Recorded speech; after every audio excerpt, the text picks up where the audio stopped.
1 o'clock. I think we can slowly start. We will have a slow start while others hopefully join in.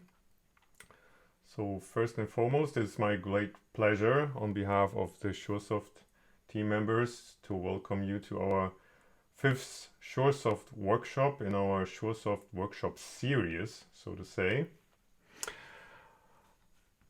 With me here today, my colleagues Sven Markus, Sören Peters. I can also see Mario from the SURESOFT team, and I also saw Mostafa, so there's also others with me here today from the SURESOFT team. My name is Jan Linksweiler, and we are 18 people in SURESOFT. So first, maybe for those who haven't had the chance to attend the other workshops, what is SURESOFT? Just a brief introduction to you, and the details will become more clear when I motivate the topic of today. But just to get you started, there is 18 people from 2 different universities, from TU Braunschweig and from Erlangen-Nürnberg, from 7 different institutes and facilities gathered up under a DFG grant, because they are of the opinion that somehow we need to improve on how we in science develop software. And with improvement, we especially address the quality of software.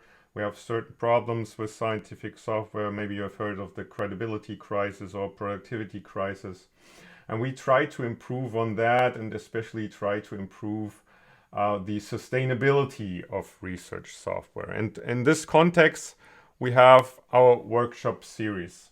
This is the 5th workshop, but you don't have to be afraid. If you didn't attend the other workshops, you should still be able to follow along. Although the 5th workshop now is some kind of a prerequisite for the next workshop in November. So this workshop is kind of an introduction to the principles of software engineering, and then in the next workshop in November we will apply those principles in a more practical manner, and we hope to also involve you and work together with you on an application that we will together grow within the next workshop.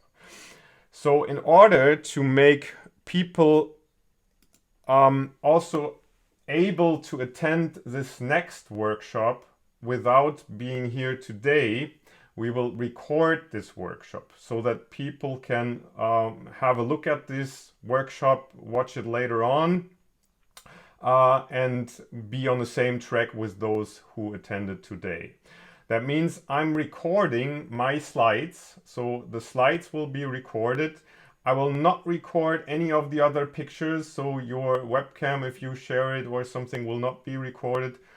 I will not record the chat, nothing but the screen of the slides or the applications that we share and the audio. So if you attend and if you say something and ask questions, what I hopefully can motivate you to do, then you will be recorded. If you prefer not to be available or within the recording, then you can write also your questions to the chat, either within WebEx, or we also have an external tool which is Slido. Sören will post a link to the Slido web page where you can ask questions, and where we will also do frequent polls to involve you a little bit more. Anyway, if you have questions, feel free to interrupt me anytime. Raise your hand right into the chat, just unmute yourself. I'm happy to answer any questions. So what's the agenda for today? I will give a short motivation on sustainable software design and on why we think SureSoft is a good idea. And then we will talk about the basic concepts of organizing complexity. Then that's what software is all about, managing complexity. And the dominating paradigm for managing complexity in software still is object-oriented programming, and we will do a quick refresher on object-oriented programming as a basis for the design principles. I named the SOLID principles here. It's an acronym that maybe you have heard of. It got popularized by Robert C. Martin, also known as Uncle Bob. Maybe you've heard of him. So this is the most famous principles. Of course, there's others, but within this workshop, we will focus on those. So why are we here in the first place? Just a quick intro. Our society is more and more based on software, and so is our science. Already in 2017, a survey from the Software Sustainability Institute in Edinburgh shows that 2/3 of all publications have a relationship to software. And this development is driven by Moore's law. That's the driving force behind it. I'm sure you have heard of Moore's law, which says that roughly every 18 to 24 months, the peak performance of our computer hardware doubles. And that's a vast increase in performance over time. If you look back till the early days, 1945, when Konrad Zuse, who was a civil engineer by the way, presented the first computer, the mechanical one, but still, and up until now we had a vast increase. It's a pretty much unique technology in terms of development in our society. Never before we have seen a technology which had such a vast increase in price performance ratio over 30 years. 6 orders of magnitude more performance for the same price. So that means also that nowadays we can compute simulations, we can do calculations that 30 years ago we could only dream of. But this also means that the complexity of nowadays problems is much larger than it was 30 years ago. 30 years ago, your job would have been much more easier. Nowadays, we're not looking at one phenomena at a time anymore. When we want to do simulations, we have much larger problems, and we want to compute complex multiphysics problems where we look at fluid flow, structure interaction, acoustics, all at the same time. Lucky are those who have an application which abstracts all the complexity from them. Maybe just to mention one, ANSYS, for example. You have a graphical user interface which you can more or less use intuitively, and all the complexity is hidden behind it. But still, there is problems where we don't have such applications. In science, it's common that we are on a greenfield project. There is no such application that we can use. But still, anyways, we might be able to use kind of libraries. Python is so popular because there is lots of libraries that you can make use of, so that you don't have to address all the complexity yourself. Maybe you can reuse codes from other people who already addressed this complexity for you, so that makes the job a little bit easier for you. But of course, there's also problems where you don't have an application, you don't have libraries, where you all have to address the complexity on your own. But still, there is ways, and that's what I like to show here, to use higher levels of abstraction to make the life a little bit easier. And this is where these design principles and design patterns come into play, which we will look at later on in a workshop in November. The complexity that we need to address is twofold. There is complexity which is inherent to our scientific problem. Brooks calls this the essential complexity. And on the other hand, there is so-called accidental complexity, which adds on to this. What kind of complexity is this? This is all the complexity that comes with the development process, for example. You have to know a programming language. You have to know your development environment, your editor, you have to know your build system. If you do high performance computing, you have to know how to use the terminal. You have to know how to use the scheduling system. You have to know how to use MPI. For example, you have to know how to integrate the compute performance of graphics cards. All this adds additional complexity, versioning of your software. All this adds complexity to the already existing huge essential complexity nowadays. So why I'm mentioning this is that because within SURESOFT we have also a twofold approach. We have on the one hand the infrastructure, which consists of tools like the virtualization Docker, for example, or we have continuous integration systems that we already showed you. We have GitHub. All this is there, the infrastructure, deployment mechanisms, publication services, all this ready to use for you to take a lot of these accidental complexity from you to make your life easier. But still, you have to know how to use those tools, and that's also part of this workshop series. We told you how to do continuous integration, test-driven development, versioning control with Git, and also you need to have the basic knowledge about software development in order to effectively address the essential complexity. And that's part of the workshop today, to give you guidelines and some kind of an introduction of the general way of how to structure software so that you can look up individual details on your own. Why is this necessary? I told you Moore's law, again here, the graph of Moore's law. Moore's law is pretty much unique. We had this vast increase of performance, 6 orders of magnitude in 60 years, in 30 years. But the tools and techniques to address complexity, the software development tools and methodologies that we have available, they couldn't stand this vast increase. They developed much slower.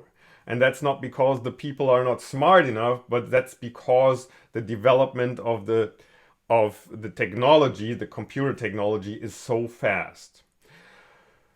So the paradigms that we are still using today, we know this since the 1960s. The tools have becoming more modern, but the basic principles, object-oriented programming from Ole Johan Dahl and and Kristen Nygaard, introduced with Simula 67, still the same concepts in Python, Java, C++. Of course, those languages, they are more modern, but the basic concepts to manage complexity still the same. Lisp, the first programming language which uses this functional approach. We know this since 1958. So the only chance we have, as we don't have tools who make us more effective in managing this complexity, the only chance we have is to use those available tools in the best manner, in the best possible way. The good news is that if you use and understand object-oriented programming really, really well, if you're well educated in those techniques and learn those, it pays out. And studies have shown, we know this, that people understanding their tools really, really well in terms of object-oriented programming, they are 10 times more productive than the average programmer. Not the bad programmers, but 10 times more productive than the average. So that is what I like to tell you, because I like to motivate you to invest some time, because in the end it pays out. The reality is that we have a productivity crisis. 50% of the time scientists spend on developing software, they spend on finding bugs. And what I have here is a diagram from Martin Fowler. He calls this the design stamina hypothesis. And what we see here is the cumulative functionality over time. And we have two graphs. We have the blue graph, which is the graph that software follows if you don't do good design. And then there's the red one, which is the ideal graph when you do good software design. Unfortunately, most of the software we find not only in science but also in industry follows the blue graph. And the reason is that, especially in science, we are not so much interested in the software itself. The software is only a tool to generate results which we then can publish in papers. Everybody knows this, that your reputation, you gain reputation by publishing papers, not by publishing software. Although it is slightly changing. We are working in a direction that you can also publish your software and make it citable and also get credit for this. But this is an ongoing process and still the most reputation you can get from papers. So in the blue graph, you can see that most people start really fast. They get results out really early. But what we do is we usually follow a quick and dirty approach. We do things in a way that we can publish the results early on and then maybe come back later and clean up. But in reality, once you get it working, you don't clean up. You go on because there is no time to clean up afterwards, and you look for new features, implement new stuff so that you can get results out and publish the next paper. But when you do this quick and dirty approach, what builds up is what Cunningham calls technical debt. And the name debt implies that someday you have to pay back. And you pay back in the warranty, or the currency is time. Because this technical debt is what slows you down over time. And that means that whenever you add new functionality to your software breaks. And then you have to find out why it's not working anymore. This is where you spend the 50% of your time finding bugs, figuring out why things are not working because you break it whenever you touch your system.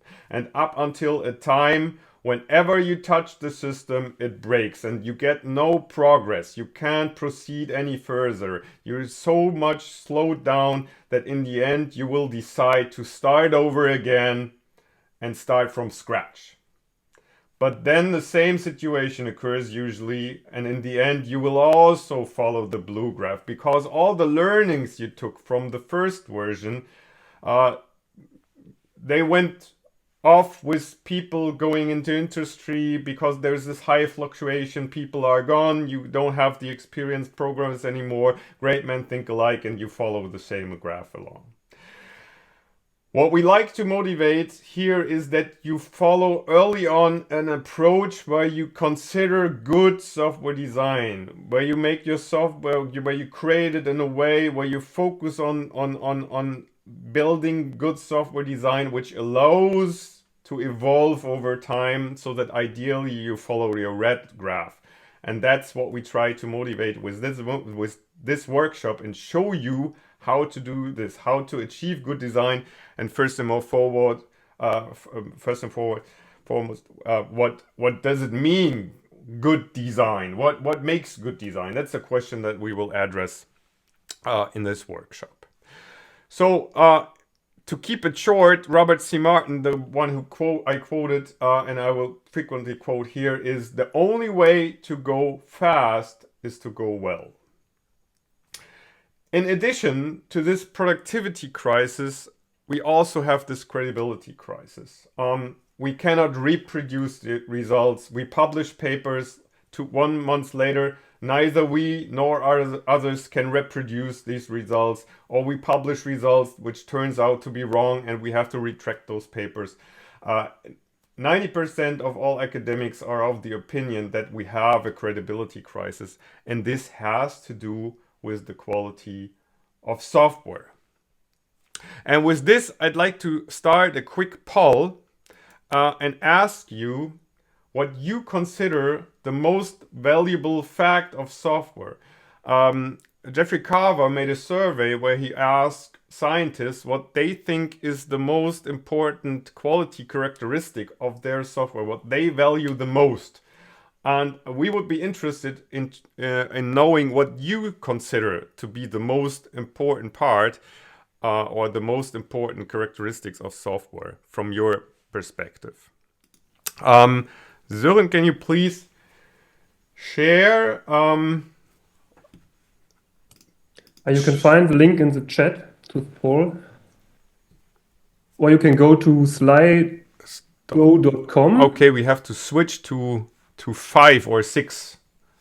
Do we have? Oh, sorry. Oh, it's the wrong poll. It's Okay. A, B, C, D, E, and there's only D, Yes. so Okay. maybe we can switch. Sorry. Okay, Yeah. forget about F.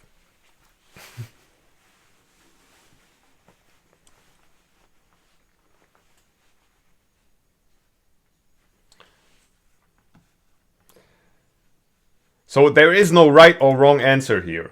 I have to say this. It's a matter of taste in a sense. I think all are important, but the question is, what do you value the most? And afterwards, I will give you my impression, what I consider the most important thing.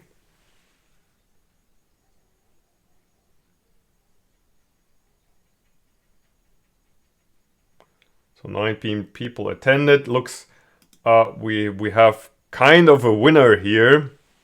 So most of you value functional correctness the as it seems. So it's the screenshot is not the best, but it says that it's two-thirds value functional correctness the most. Okay. To give you my answer, I'd like to take a slightly different view. I will take the view of Jack Reeves, who published a paper, I think it was 2007. I haven't written it down here, but I think it was 2007. And Jack Reeves, in this paper, compares products from the traditional engineering disciplines with the software engineering disciplines. And what he looks at is, on the one hand, the cost for design, and on the other hand, the cost for the product.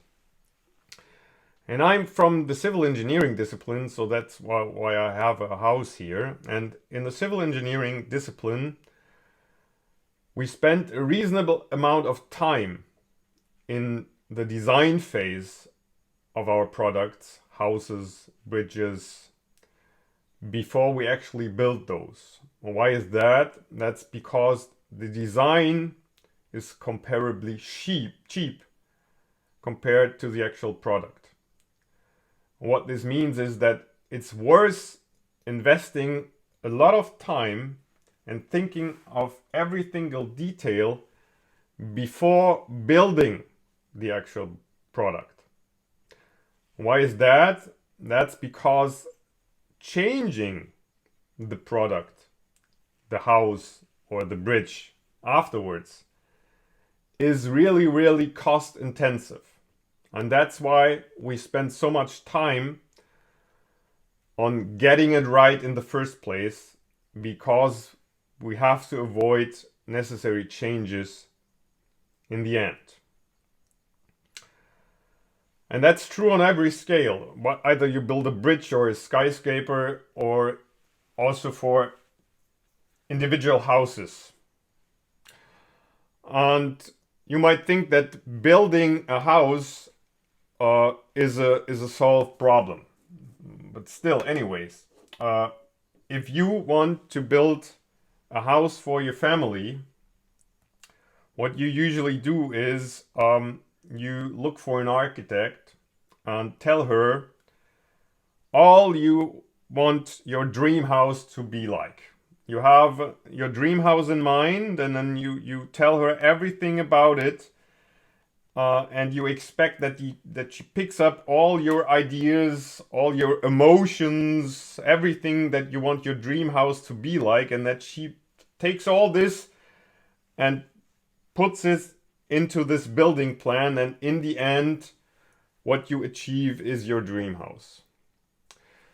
Turns out, it will only be 90%, maybe less, of your dream house. maybe 85% of what you initially had in mind. What do I mean by this? Maybe it turns out that when you go through the front door and open this door and someone left the door open to the bathroom, that those doors collide. And every time you enter the door, you hit the other door, and now there's this already, you smash the doors into each other, and now it's already broken.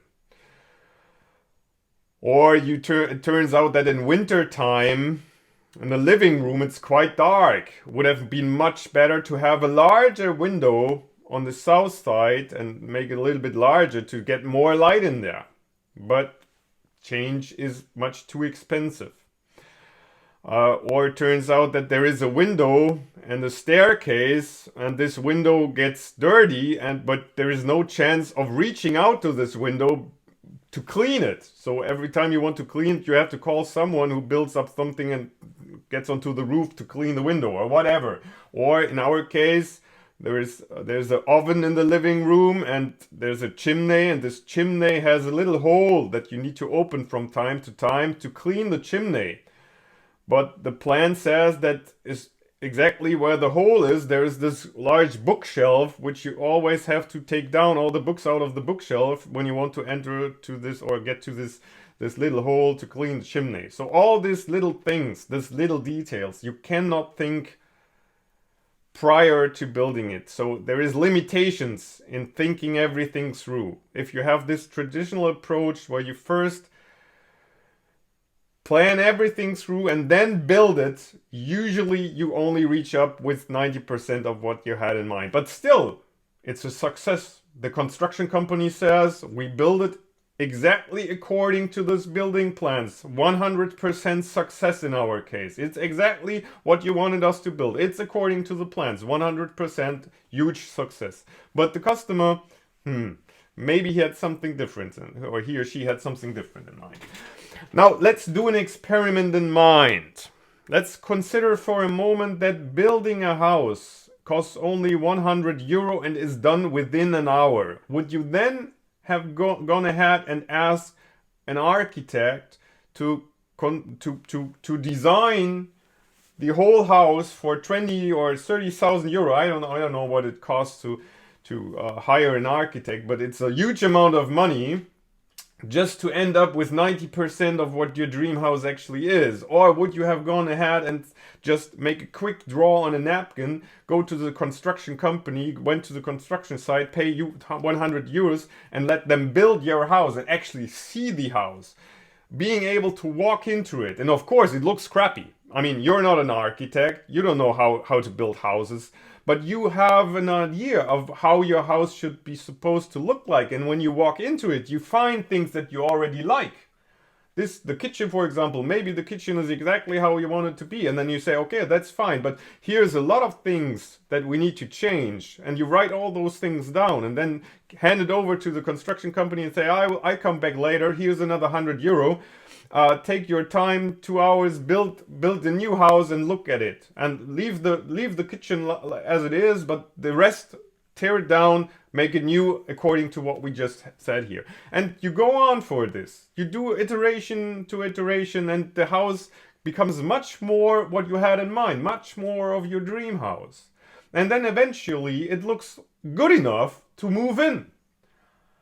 And you're not done then. You move in and you always find things that you could adjust. Maybe you find out that you like to have children, and then you add some children rooms, cost you another 100 euro, wait an hour, then you have children rooms, then the children move out to college, you have 2 extra rooms, what can you do with those rooms? Maybe you make a billiard room, you pay another 100 euro, wait an hour, and then you change your house according to your needs. As time goes by, your dream house might look much different from what it was 10 years ago, maybe. So it's not a snapshot in time. You can evolve it over time and change it according to your needs. And now let's have a look at software, because in software we have exactly this situation. There is no physical product in the end. That means this product is built by the compiler and is done within a reasonable amount of time. It takes no time and it comes nearly for free.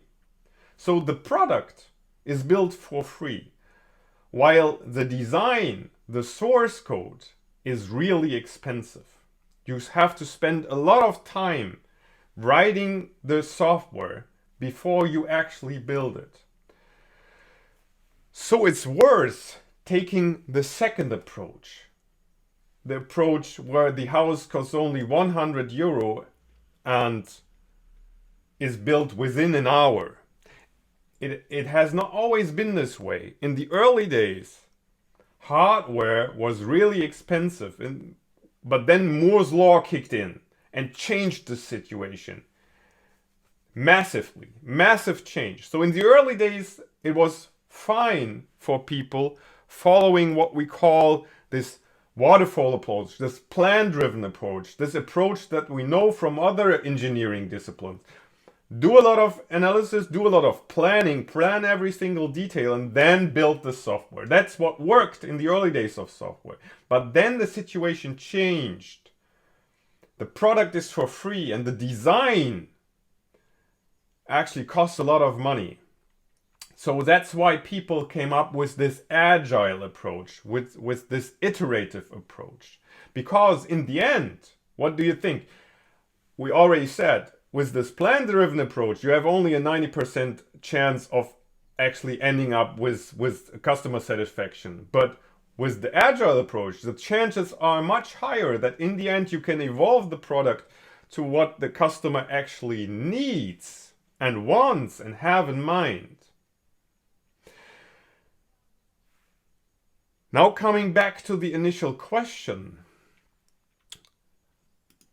What is actually functional correctness? When is the product, the software, actually doing what it's supposed to do?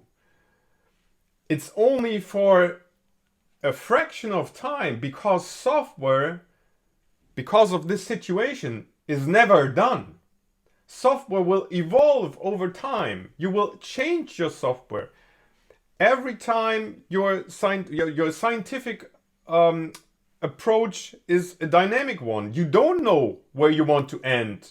If you had a clear impression, it wouldn't have been science. Science is science sometimes with an open end. You don't know where you will end, so you have to evolve your software in certain directions. And maybe you go that direction, maybe another direction. Turns out you're wrong with this assumption. You should try another approach. So you have to change your software. So when is the time? There's only one moment maybe in time when the software actually is supposed to do what it's supposed to do right now. The very next moment it's supposed to do something different.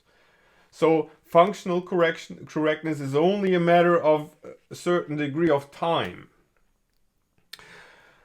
What is important in this agile approach is that we can react to this changing requirements, that we can react to change in technology. Nowadays we are using graphics cards since 10 years, a little bit more, 15 years now. We know that we can use graphics cards to do our scientific computations. Our software must be able to adapt to those new technologies. We must be able to use those technologies to keep on. So what I'd like to point out here is that we have to create the software so that it's able to change. And that's the important point here. And that's one aspect that we have to make us aware of. Software is supposed to change all the time. And if you look at it real closely, you see that it's already in the name. It's not hardware. The hardware is fixed, but our software, it's in the name. It should be soft, it should be adaptable according to certain situation. We need to be able to change software. Sometimes, from time to time, we also try to change buildings. And this is how a building could look like if you design it incrementally and you don't know what you do. And this house looks a little bit awkward to us, and this is exactly what most software also looks like when you build it and change it according to your needs, and the software doesn't want to be changed in that ways, and you force it to do things, and you do quick hacks and make it do something what it's not liking to do actually. And we will try to look at how to build software that allows to be changed easily and works together with you instead of working against you, and is constrained so that you cannot change it according to the changing requirements. And the first look we have to take is what makes software easy to change, or on the other hand side, what makes it hard to change. Software is not like math. You cannot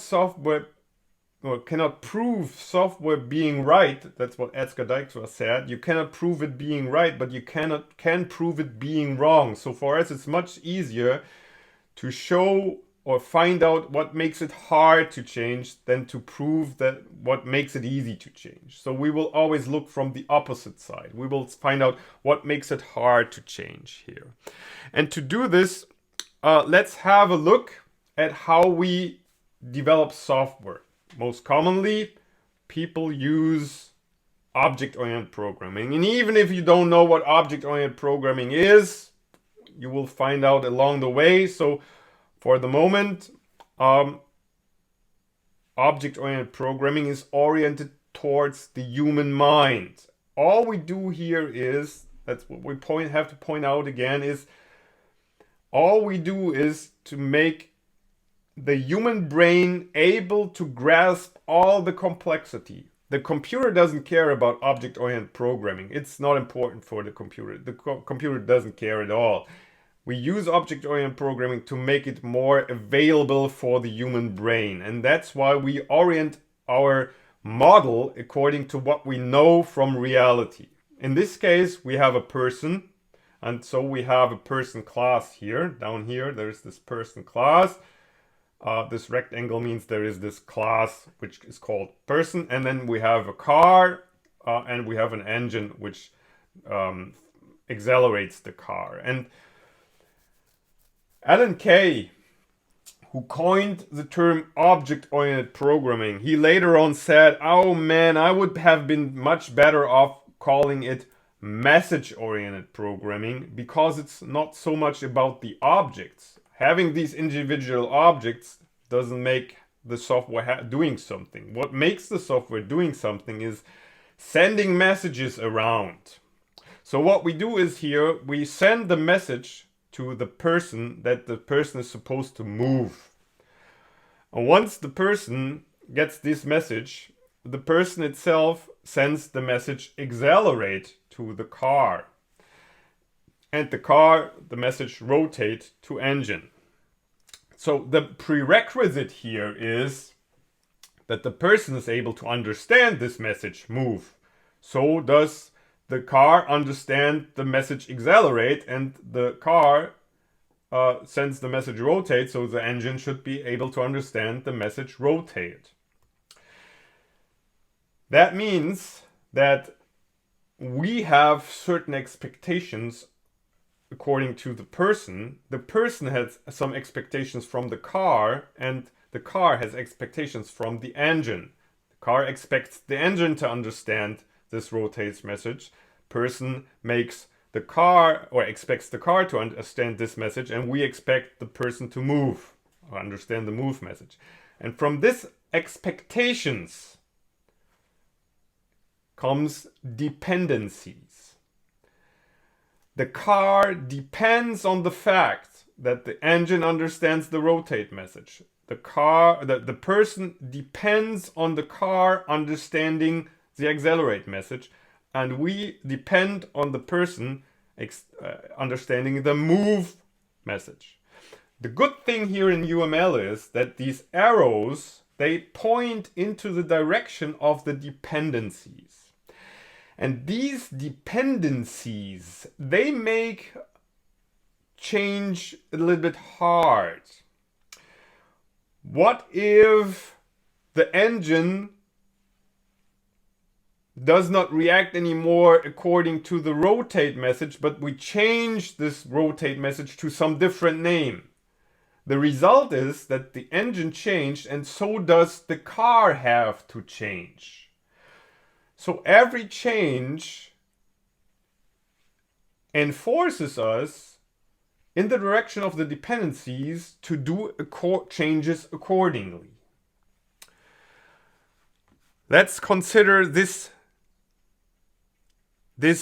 UML diagram here to make it more obvious what we mean by dependencies, what dependencies actually look like in code. It's only a trivial example here, but Sören will walk us through this example here to point out what dependencies mean or how they look like in code and what the result is if we change something.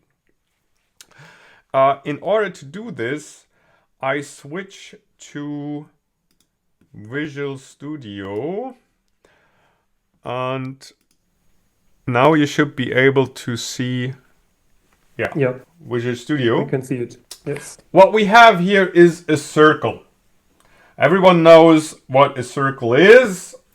We have this in UML right down here in the lower right corner. We have the circle class, and the circle class has some attributes. That's the data, and it can react according to certain messages. The messages we have here is translate, scale, and draw. That's messages we can send to the circle, and then the circle reacts accordingly, which means some methods are actually executed inside of the circle, and the circle changes its data accordingly.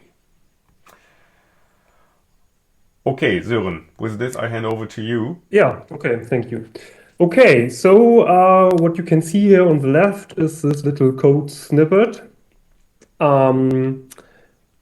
We have this class circle here at the top of our little Python script. Our circle has a constructor. The constructor is not visible in the UML diagram, so that's something which we cannot see in UML here on the right.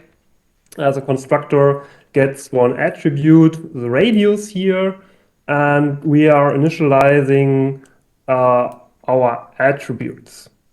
Those attributes are also visible in the UML diagram. So if you have a look on the right, you can see over there's the center X and center Y attribute, which are initialized here in the code with 0.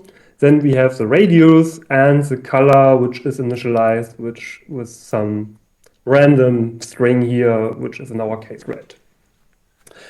And then we have those methods. There is the translate method, which translates our center coordinates accordingly to delta x and delta y, what we can pass to the circle. There's the scale method, which scales the radius of our circle. And then there's a special function. When Python is familiar to you, you probably know about this function, __str, __ is a special member function of each class, which can be override, what we can override, and this function is automatically called by the Python framework when we pass the object to print. And that's what actually happens in the next function here in draw. In draw, we pass self, so the object itself, to print, and Python will then call the string method here, which returns the string with all the information towards the circle. So far, so good. So we have this little circle class. And then there's also the app. So a very small class app only contains one function, run, and run also only prints something to the console.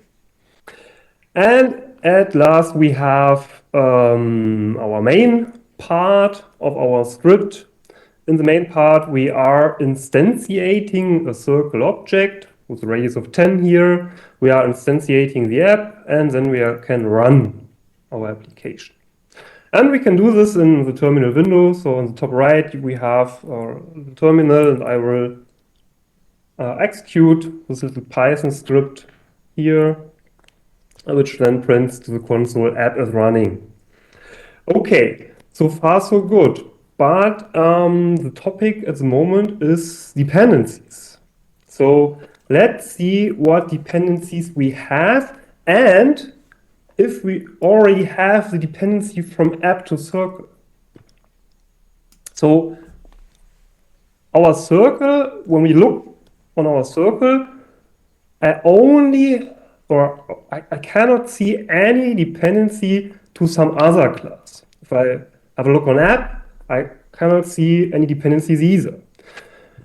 But if we have a look in this main part, we are actually using the names of our classes. Here, we are introducing dependencies. So this main part here creates a dependency to circle by using it, simply by using the class. In the next line, we are creating a dependency to app, also simply by using it. When we have a look on our UML diagram, we see that there is a dependency from app to circle. So my question to you is, do we have this dependency already in the code? Or is there no such a dependency in our code example? So maybe you can write into the chat a 1 if we have this dependency already, and a 0 if we do not have this dependency. What do you think?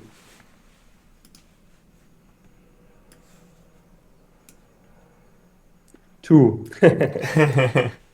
Okay, right. 0.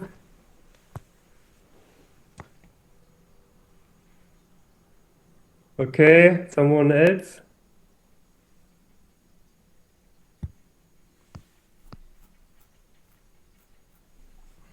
Okay. Yeah, so it's correct. So we do not have the dependency so far from app to circle. Our class app do not know about such a circle so far. But what we can do now is we can introduce this dependency, for example, by instantiating an object of the circle here. So I create now, oops, not an app, but a circle here, the radius of 42, for example. And now we have dependency. So this line here introduces a dependency to our circle class by calling its name. In this line 30, now our app depends on circle. And with this, we are then able to also call methods on this object. For example, we can call draw.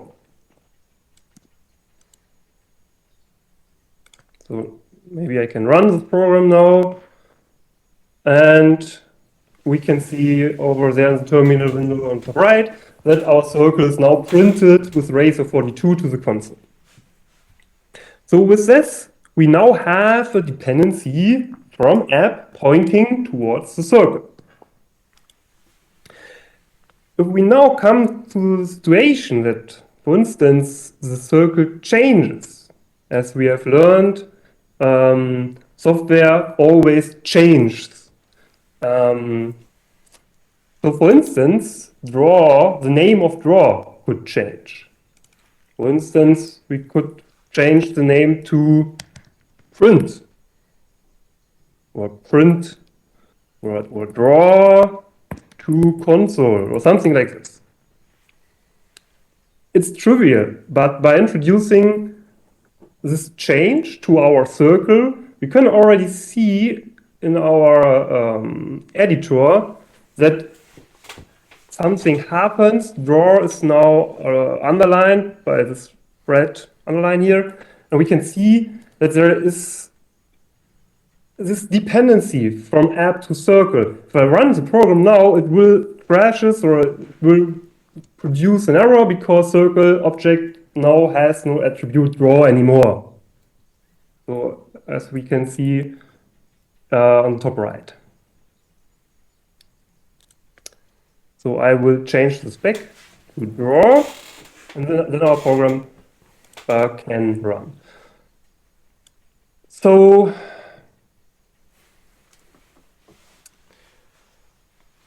this is very, very simple example of having such a dependency, of having two classes and one class depends on the other.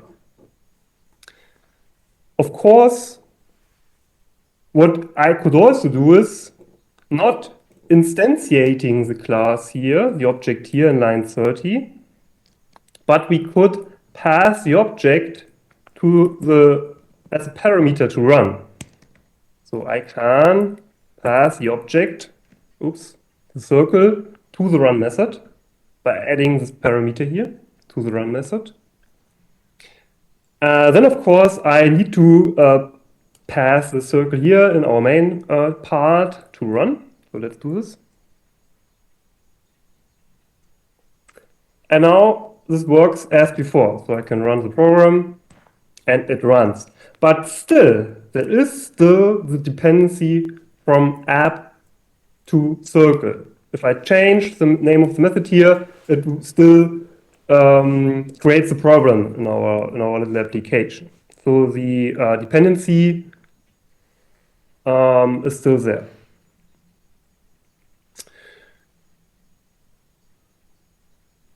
Yeah, all right. I think this is that about dependencies. Do you already have any questions? So before we continue, it's very trivial, of course. We decided to start very slowly with this very little example here, but of course, it's getting a bit more complex later on. Yes, this was just a little introduction to show you actually what we mean by dependencies, because it's a very abstract term. Dependency what does it actually mean? So to make this aware, or you're aware of the fact how dependencies can look like. There's other forms of dependency, of course. This is now the dependency to the public API of a circle. In Python, your software is not compiled, but in C++,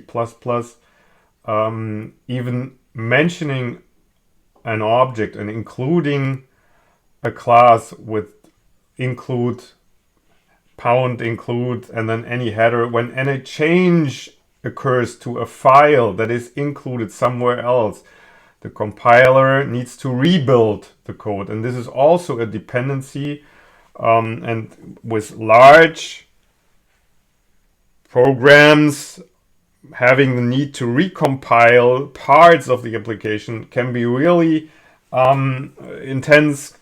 intensive. So large applications sometimes need a long time to build and rebuild, and this can also have a large influence. Just mentioning the name of a class and including a header file can have severe implications in terms of changes, which then make it necessary to rebuild parts of the application.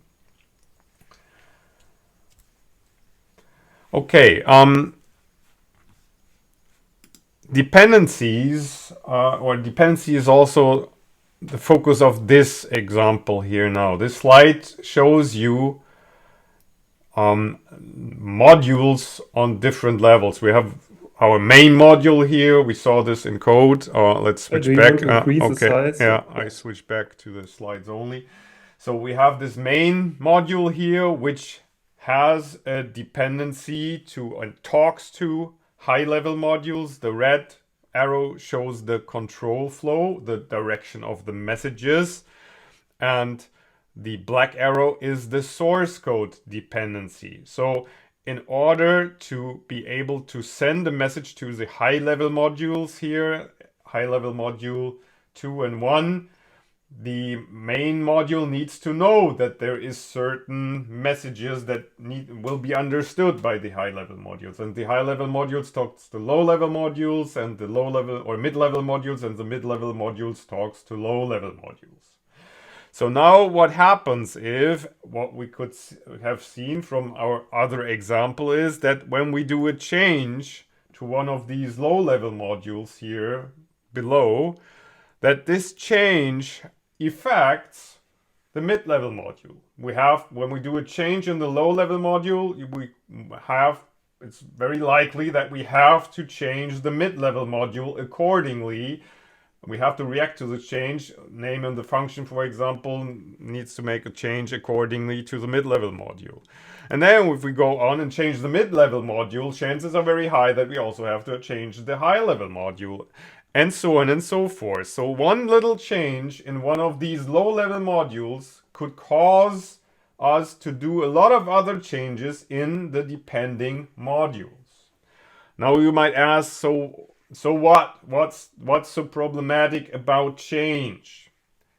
Two aspects. One is, in larger systems, those changes might go with a lot of effort, so it takes time to do all these changes. And then even more importantly is that we are only human, and what's very human is that we make mistakes. So whenever we have to do a change to one of these modules, the chance is very high that we break something, and these breaks may then influence other modules, and so on and so forth. So we want to avoid changing modules that are not actually affected. Of course, we want to do changes to our software. We want to make it possible, but we want the change to be very local, to only affect, in this case, the low-level module 8 here. The change should be local to this module and not affect all the other modules. So please bear with me. I'm not giving you the solution for these problems, but we will come to the solution along with the workshop. But what I like to point out here is this message here, which is actually the take-home message from today. So this message summarizes everything that you as a developer actually on a higher level of abstraction need to do. And what you need to do is you need to design, as we learned, you need to design your software to be able to change. So you need to design for change. And how you do this is you manage dependencies. Dependencies make your software either flexible or inflexible. So we could have stopped here because that's everything you need to know. That's what you need to do. But of course, we will also tell you a little bit about how to achieve this. But this is actually, in the end, if someone asks you what is software development all about, this is it. And it's not that we invented this or that I made this term up, but I just condensed this in this little one sentence. That's what software engineering discipline took years to find out. What's the deal about software development, and this is it. Right? It comes down to this message. I think this is now a good moment in time to make a short break. So I suggest that we do a 10-minute break and then continue at 10 minutes after 2. So 10 minutes break from here. Okay? So we will continue at 10 minutes after 2. Another aspect, similar to dependencies, another aspect that we have to consider is what we call cohesion. Same example here. Our structure of modules, and now consider some logic for printing, for example. what we could do is we could scatter this logic over all the modules. Logic for printing. Every module could consist part that is related to printing. And this is absolutely fine, as long as the printing logic never changes. If you implement it once and it remains untouched forever, then this is not a problem at all.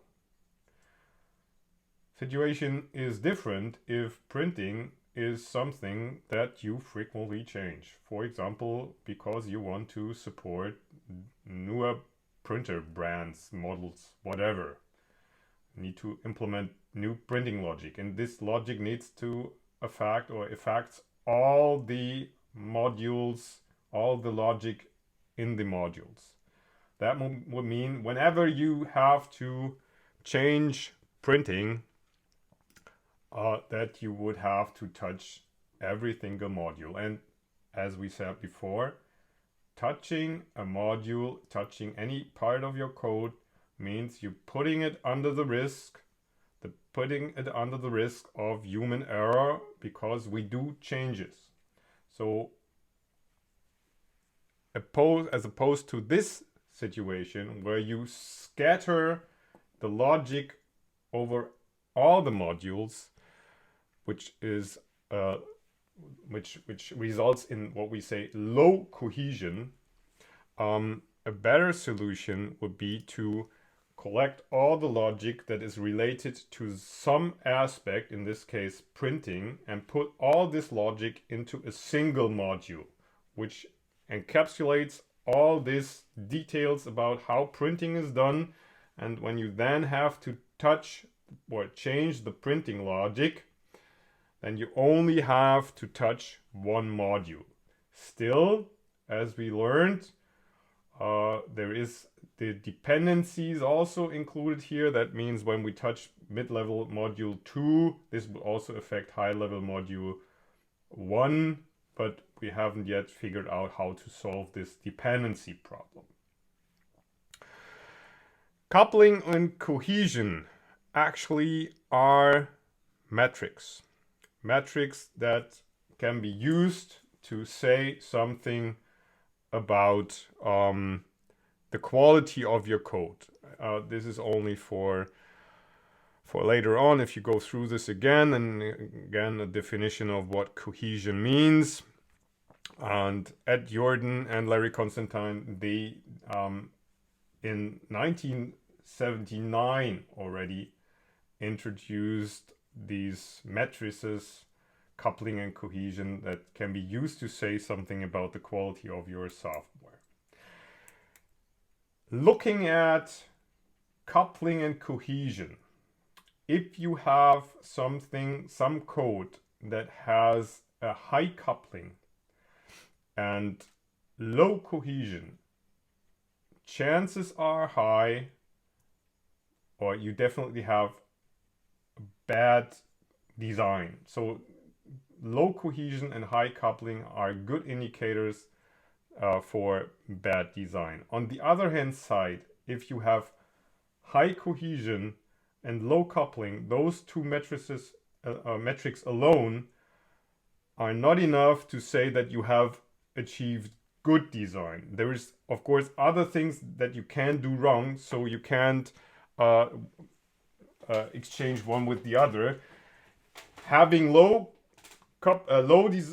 cohesion and high coupling ends up in bad design, but the opposite is no guarantee for a good design. Again, this is due to the fact that software is not like math. You cannot prove it being right. It's more like science, where you can prove you being wrong. Knowing this, there is, of course, other quality criteria, and I don't want to put them all up on here, but we can also invert those quality criteria.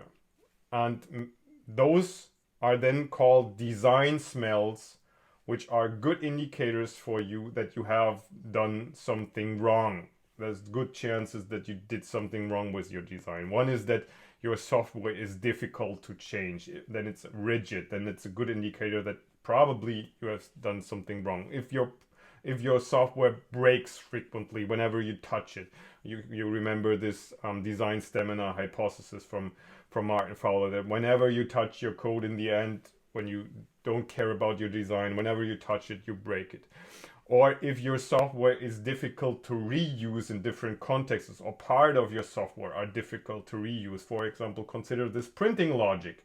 If you scattered the printing logic all over the modules and you want to reuse those printing logic in another application, it's much easier if you group it up in just one module that is low coupled to other modules that you can then take over to another application and reuse it there. If it's scattered over all modules, not so easy. We say that software is viscous if it's easier to do a quick hack and to do something really bad than finding a way that the software actually wants to do things. So then we say it's a widget. If it's hard to do the things right, but you always have to do a hack. Needless complexity. This is an aspect I will come frequently to, and this is really important. We have to be aware that we will tell you a lot about how you can do things. There is these patterns and practices, there's principles that you can apply.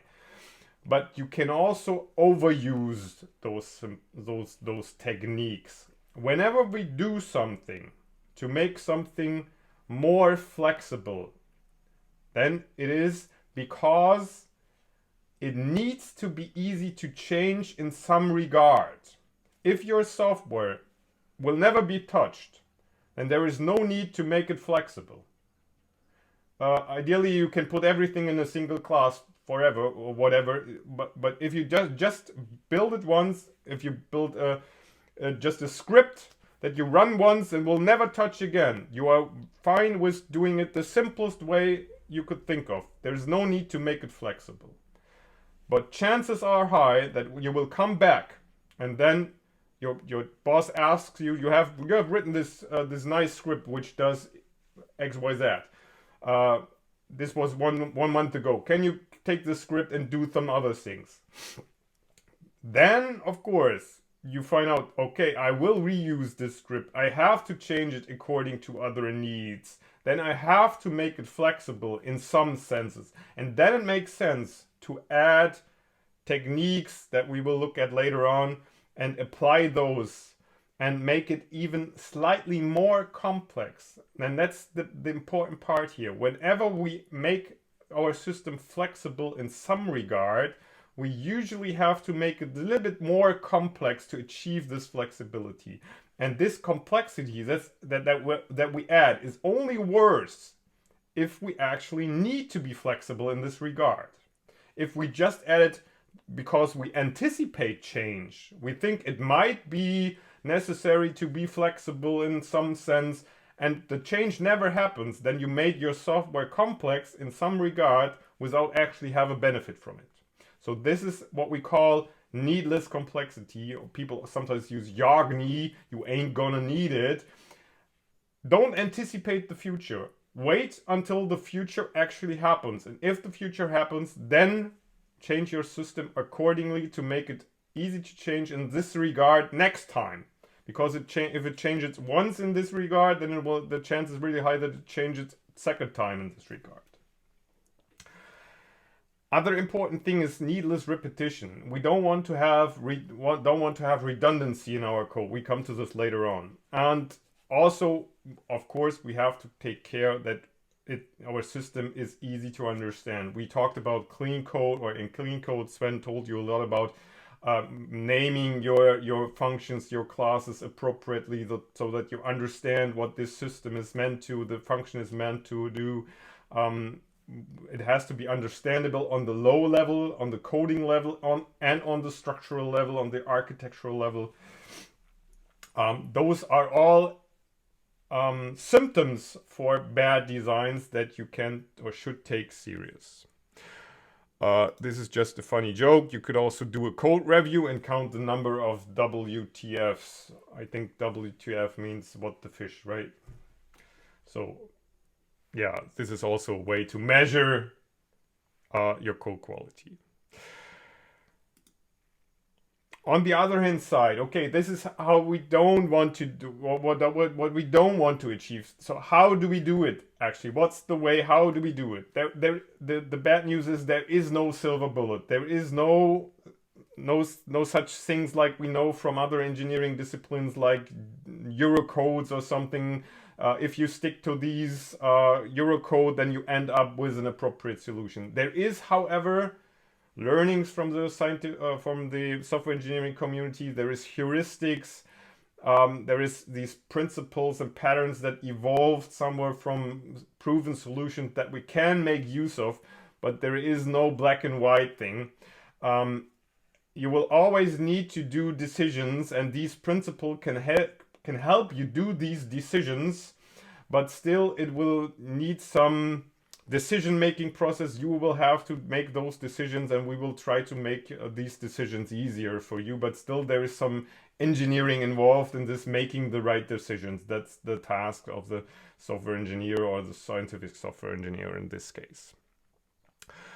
The general goal is, as we said, to manage this complexity, and there is 3 aspects when it comes to the human brain. As I said, the limiting factor here is the human brain, and it turns out that the human brain has a very powerful mechanism to deal with complexity, which is abstraction.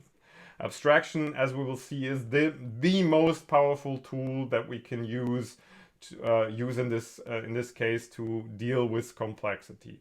Other is decomposition, divide and conquer, divide et impera, divide a large problem into smaller problems that we can then solve individually, and then from these abstractions that we find, we can build hierarchies. Houses are built out of walls and doors and windows. Walls, on the other hand, are built out of bricks and something that makes them stick together. So there is hierarchy involved in this on different levels of abstraction. Also really powerful mechanism.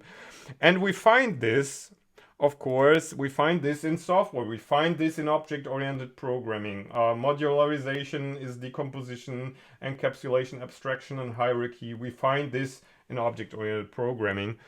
And that's why we will look at these concepts in the context of object-oriented programming. This is the image that I already showed you, and now we are on this level here, on the level of object-oriented programming, and then later on, also today, we will look at these principles, and then in 4 weeks, roughly 4 weeks, next time we will look at these design patterns. Actually, we will apply these principles together with you, make an interactive development session here, and then derive our solutions towards these design patterns to see what is actually behind these design patterns. But for now, we will look at these core principles of object-oriented programming. Just a small recap to get you up on this topic. The question is, how comfortable are you with object-oriented techniques? Just a quick poll again to find out how deep we should go into this topic. Let me switch to Slido again. Let me see. I think, yeah. Okay, let's make it like this.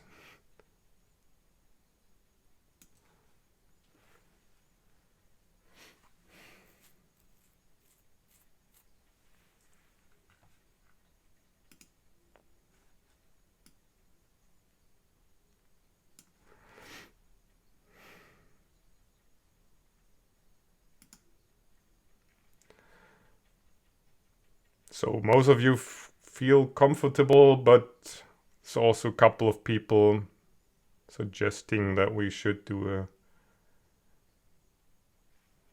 quick refresher. Not so much. Okay, we will do this, just briefly touch this, okay?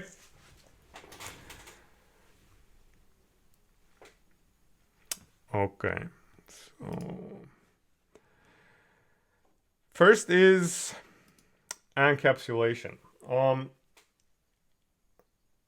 Just an example here. We have a radius. Let's say all participants in this workshop are radiuses or circles. Sorry, we have circles, and of course every circle has a radius apart from having x and y coordination. Now there is some guy. All the circles live in a CAD application, computer-aided design application. And Das kann ich leider nicht. oh, computer-aided design application, and there is one guy. Let's pretend it's me, who is up to something questionable, and we have this circle. The circle has public attributes, as we can see, x and y public attributes, as well as the radius. So in a CAD application, usually x and y coordinates are somewhat in the range between, let's say, 0 and 0 and something positive, and also radiuses of a circle usually are positive. Me, the guy who does questionable things within the application, is now interested what happens if you as circles have a negative radius. What could possibly go wrong? So in the ideal case, what happens is nothing happens. But that's usually not the case. Usually what happens that at least your application crashes, and in the worst case, what could happen is this blue screen. In the early days of computing, we know this. Everyone had those. They have become more rare, but they are still there. So the question now is, who's to blame? Is it me, the caller, the one who does questionable things within the application? Is it the circle? Or is it both of them or none of them? What do you think? Who's to blame? The circle. Poor circles.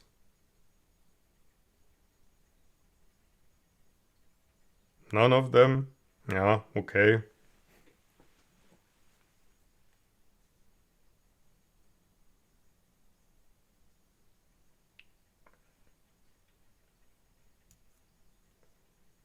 Okay, it looks like either you know this story or you know that in the context of object-oriented programming, okay, both, yeah.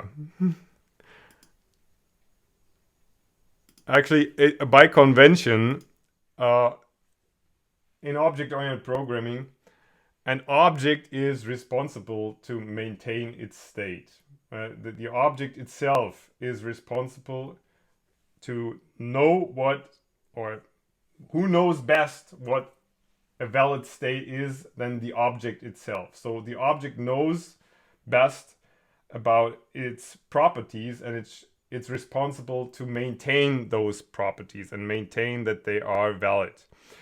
The way we can do this is making those attributes private. That's indicated by this little minus sign here in UML. Probably you know this, but plus means publicly available, and minus means it's not accessible from the outside. So having this mechanism, we can introduce, instead of manipulating these attributes directly, we can introduce methods to talk to the object in a more formal way. So the object says, you can send me your request, and then I will look at your request, and if it's appropriate, I will do accordingly. Otherwise, if it do harm to my state, I don't do it, right? So should we show this in code? Maybe we have a short look Okay. on the code. Okay, then let's switch over to Visual Studio Code and have a quick look how this looks in code. Yeah. So here on the left is the code we are already very familiar with. So we have the circle class we saw before. Actually, everything is similar to our example we had at the beginning of the workshop. There is the app which calls draw on the circle, and that's it. Jan already told us that we have the opportunity to change the visibility of objects, at least in UML and also in code. So what we want to have is most of the time that our attributes are private, and then that we then have a public interface to manipulate our private attributes in an appropriate way. And in Python, actually, there is no such mechanism as visibilities. In other languages, we have those.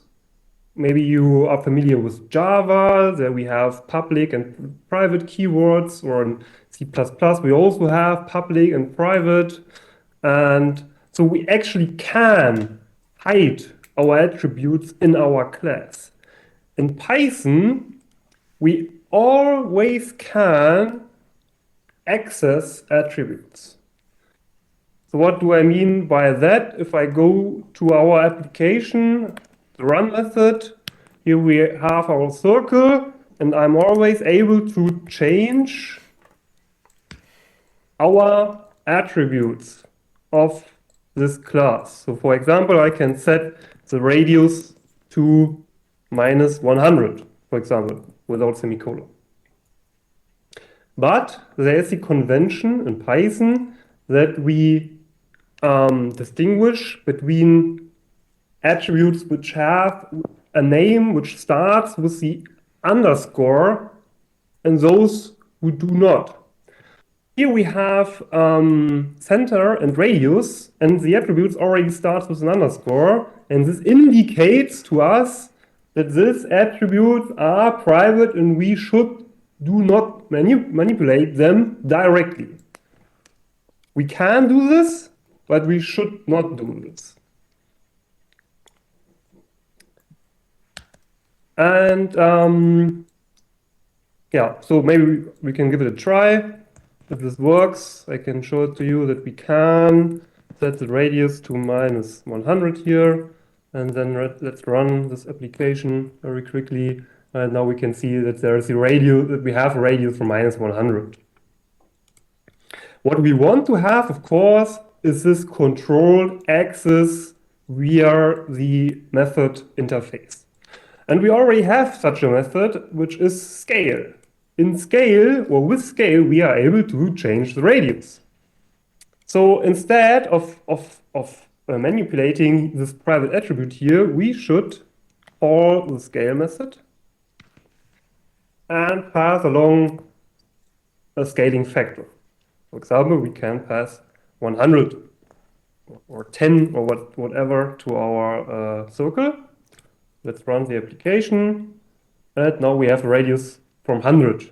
So the radius was 10 before, and we scaled it was 10, so the new radius is 10. So far, so good. But still, what we can do is we could pass a negative scaling factor to our method. Of course, we can do this. And if I run the application, we get -100 again. So we still have this problem. But the solution is very, very easy. You know it. I'm pretty sure what we can do here is we can add a little if statement to our method. So in our scale method, we have the opportunity to control the access to our attributes. So I can check if the factor is greater than 0, and only then we change the radius accordingly. And in Python, we don't need this. Yeah, I think it's like that. Okay, and now if I run the code again, the radius remains 10 because we are not able to change the radius if we pass a negative number. Okay, what we could do is we could print out an error message here or something to make the user aware that this is not possible. But anyways, the program doesn't crash, and so does not your computer crash, and it handles this problem gracefully without too many errors here. Okay, questions so far?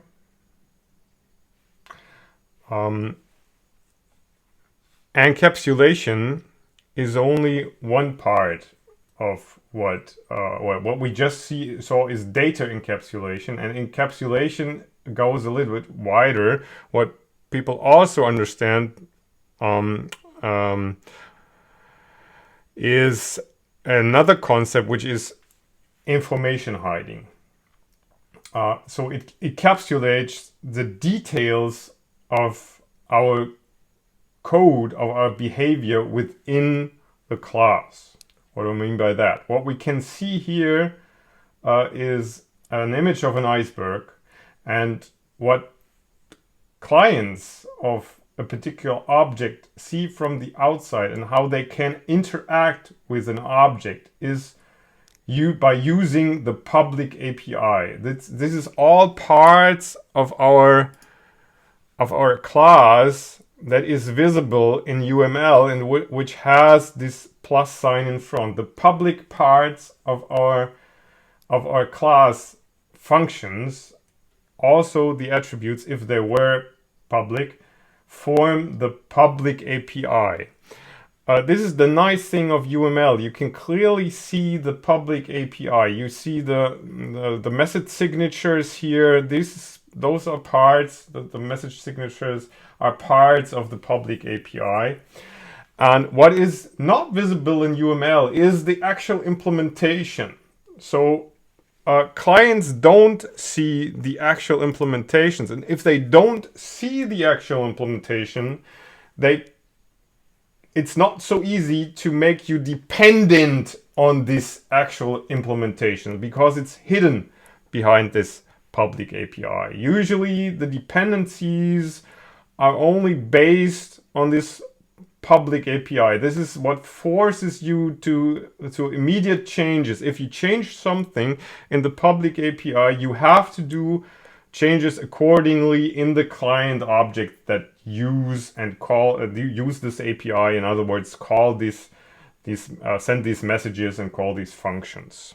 So you would have to make immediate changes if you do some changes in this public API. Everything below the surface, or other than the tip of the iceberg, everything beneath is hidden from the clients, and it's details that you're not depending on. Of course, calling a function can have side effects, and there's behavior that you might have expected, but there is no code dependency here involved other than from the public API.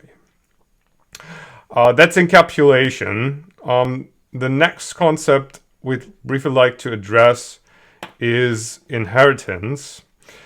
And I have to, give me a second, I have to open another file. Sorry for that. Just a second.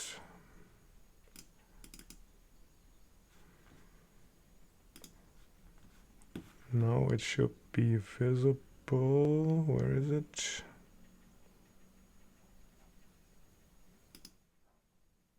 Okay. There it is.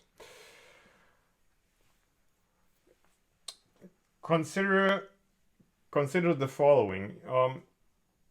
You work as a freelance developer. I heard that freelance developers occasionally move to Madeira, a Portuguese island, because of tax matters. So you don't have to pay too much taxes if you move to Madeira as a freelance developer. One of my colleagues actually did this. He works for a US company from Madeira, and he has quite a nice living there. It's always summer there.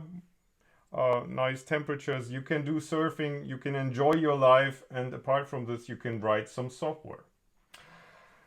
So you just started your career as a freelance developer, and it occurs to you that there is an architect, and she wants to have an application built from you. She asks you to write an application CAD system like that has circles, rectangles, triangles, hexagons, and squares. And turns out you just built such an application in one of these workshops from the SURESOFT project. So you can reuse a lot of those codes there. We just implemented this circle. And you agree with her that there is these 5 type of objects, and what the application is supposed to do, just as we built this incrementally. So first iteration is the application is supposed to allow moving objects along the screen. So translation, not too tricky. That's the first iteration. You agreed to do this in just a week. So fine. That's what shouldn't be too hard for you to achieve this. But first, you're on Madeira. That's nice weather out there. You just skip work and go out surfing. So days go by. It's Thursday evening. All of a sudden you realize, oh, the week is just about to end. Friday there's this call with this architect. I don't have done too much. So you sit down and write some code. Should we do this, Sören? Should we sit down and write some code? Okay, let's do this real quick.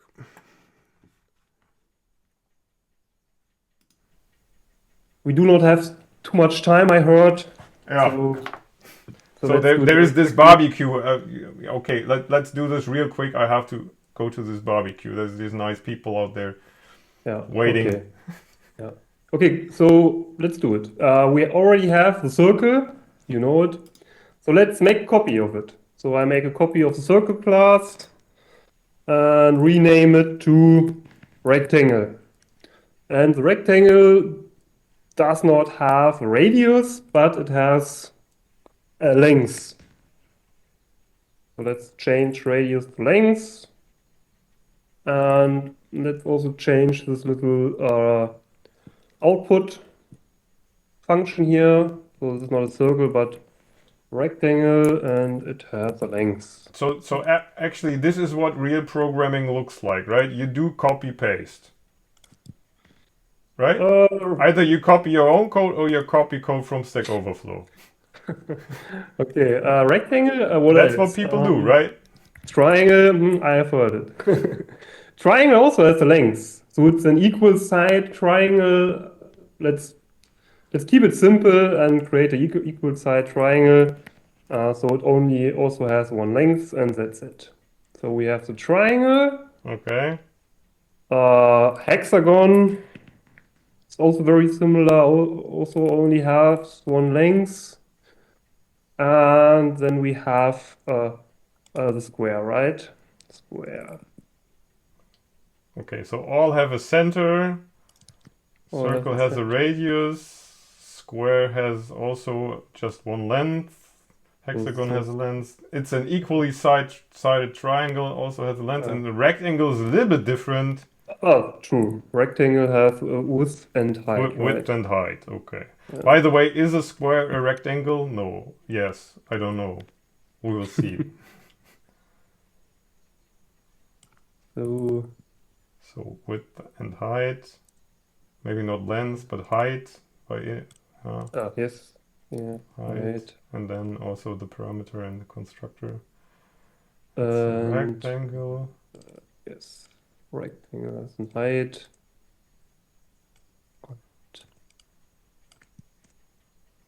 Also,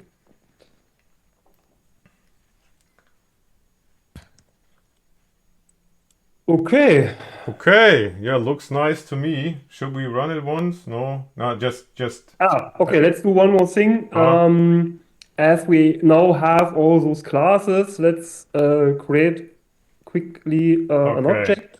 So let's Yeah. create a rectangle, which has the height and the width. So I don't know, 10 and 20.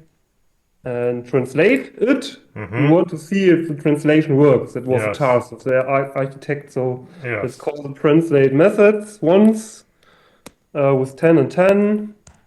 And then we draw the rectangle to our terminal window. And the same for the So we move it hexagon. 10 in X and 10 in Y. Okay. No, let's move it just yeah. No, I think it's fine. that's fine. Yeah, or isn't it? Just to the right.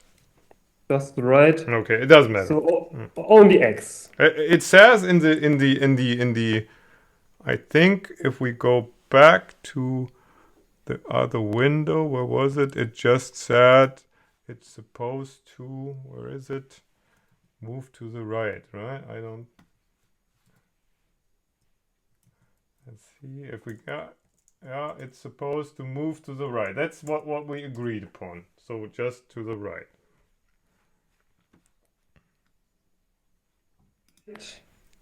So Y is 0 and draw it. And then we had the triangle. Translate it to the right. Draw it. And that's it, right? Circle, rectangle, hexagon, square, triangle. Okay, and let's run it once. Lens height. Looks good to me. X.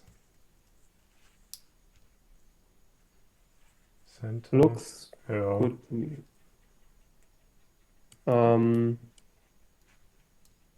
Okay. Okay, so then zip it and ship it, I would say. So that's what we do. We zip it, we ship it, and we go out back to the barbecue. And then in the next morning, there's this conference call with the architect, and we show it. She just responded. She just unpacked everything, looked at it, and she says it looks quite nice, but there is one issue. If you run it, then this is what happens, and what was it's supposed to do is this. Okay, so there's some slight error that she found out. Okay, and you think about it, and what you pretty much find out is that if you think about it, in math we always have the origin in the lower left corner. In computer science or in everything in computers, the origin is in the upper left corner. So maybe we did a slight mistake here, but this should be easy to fix. But yeah, not bad, but not quite what we wanted to have. So there's slight misbehavior. If you run it in the user interface, it looks a little bit different. So can we fix this? We should fix this and then agree upon on another date for discussion. Okay, we are freelance developer, but let's discuss tomorrow, although it's Saturday. Let's have another appointment on Saturday, and we can do this real quick in the afternoon, right? But first, let's go out surfing again, but then do it in the afternoon. So that's what we agreed upon. Times goes by, we do a lot of surfing, enjoy our life, and then in the evening we sit down again and try to fix it. And turns out we did some copy pasting here, and so the error is that we subtract y, so the delta y from our center, but we also had to sum it up. okay. So that was the error here. Okay, so, that's the only problem here. Okay, Yeah, so probably it's in all the classes, right? So we have to go through all the classes and fix this error. So can you do this real quick? Square. And here. Square. Okay. Yes. So that's it then. Ship it. That's Ship it. it. Let's go out again. And it was a very small bug, so Okay, I but think we can just this is ship it things to the that architect, happen. and Okay. that's it, yes. No problem. Okay, sorry for that. Just a little mistake. So we go out surfing again, barbecue everything next morning. The architect is on the phone. She actually calls and she's not so amused anymore because actually what happens now is this. So what's the problem here? We fixed it. We fixed it in the circle, we fixed it in the square, we fixed it in the rectangle, we fixed it in the hexagon, but we forgot the triangle. So this doesn't look too good for a freelance developer who is actually making money or making a living from writing code. So okay, this is the first client, but we have to take care. So what's the actual issue here? What's the problem? The problem is, if we go into our code again, what would you think is the problem here? Of course, the problem is that we forgot to change this, to fix this bug there, but we had this to fix this bug in 5 different places. So the real problem cooking in here is that we have redundant code. We have the same code actually not twice, not 3 times, not 4 times. We have the same code actually 5 times. And whenever we have to change this code, and remember it's all about change, whenever we have to change this behavior, we have to change it 5 times.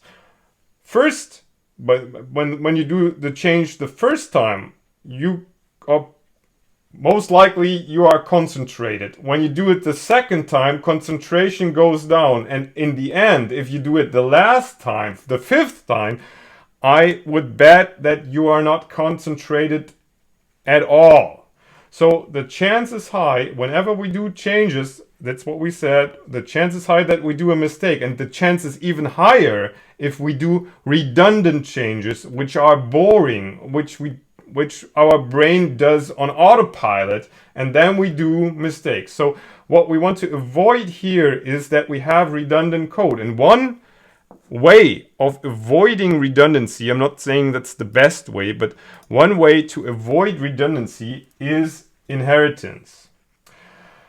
So in order to have this code only once, we can extract the translate behavior and also the x and y coordinates and put this in a base class that we call shape, and then have this translate method only once. In all the other shapes, the circle, the rectangle, the triangle, hexagon, square, they derive the behavior from the shape class. So we don't have to implement the translate method again because it's already in the base class and we can make use of the function in the base class. Should we change this? Yeah, sure. Okay. So I add a new class, shape, and in shape we have the constructor, of course. Oops.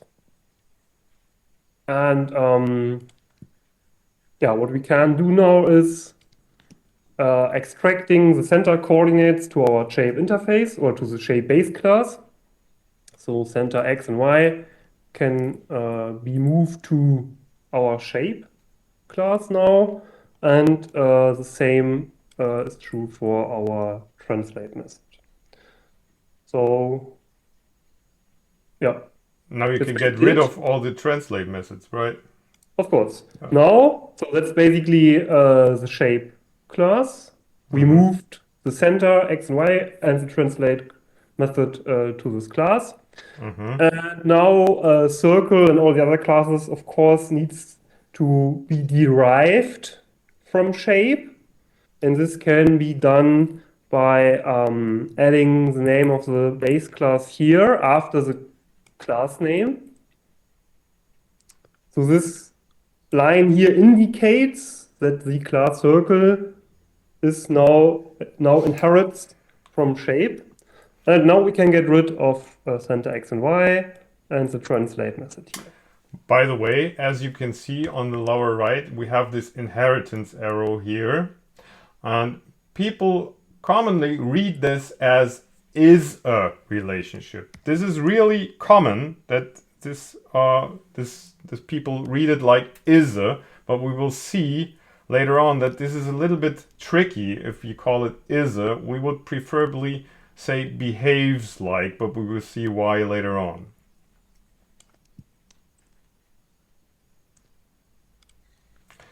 but it reads really well.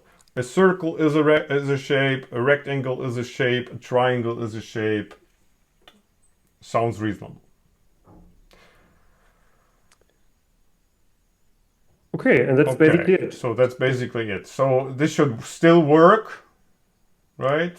So how would we consider this, what we just did? We changed the code, we cleaned up the code without changing actual behavior. Behavior is the same, right? Oh no, it breaks.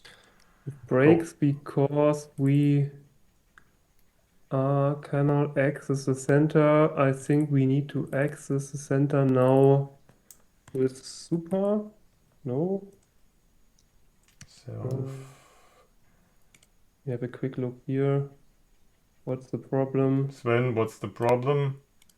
Python experts. Is it that we just need I to have to call the call constructor super. here? Yeah, that's it. Okay. Okay. So what we need to do here also in the constructor of the subclasses, when correct me if I'm wrong, but we also need to call the constructor of the base class to be able to access the attributes of the base class. Yes, that's true. You have, whenever you initialize anything in the parent class constructor, you have to explicitly call it. Python won't do that for you. Okay. Okay, so what Thank we you. actually did here is we cleaned up our code without changing the behavior. So what is this is usually called refactoring. So we did some cleanup. The behavior did not change. The application does exactly as it did before, but the code is much cleaner now, and we removed the redundancy here because redundancy causes us, in terms of change, causes us to do this change more than once, and this increases the risk of error. Okay, inheritance is one way of reducing redundancy. Another would be composition. Composition is what we can see here. It's kind of an association, a stronger relationship, but that's what the principle says. The principle says favor composition over inheritance. The question is, why should we favor composition over inheritance? And the answer, of course, has to do with dependencies. If we look at class A here and look at these method names here, A, B, C, D, there's not the best names, but just for the purpose of it, of discussion here. So there's a method A, method B, C, and D. We know already that plus means this is publicly available. That means this is part of the public API. That means that this class, who knows class A, so it makes use of class A in some way, so class D depends on only the public API, because this dependency here makes it accessible, or what it makes accessible to class D, objects of class D, is only what is part of the public API. That is class method C and D here.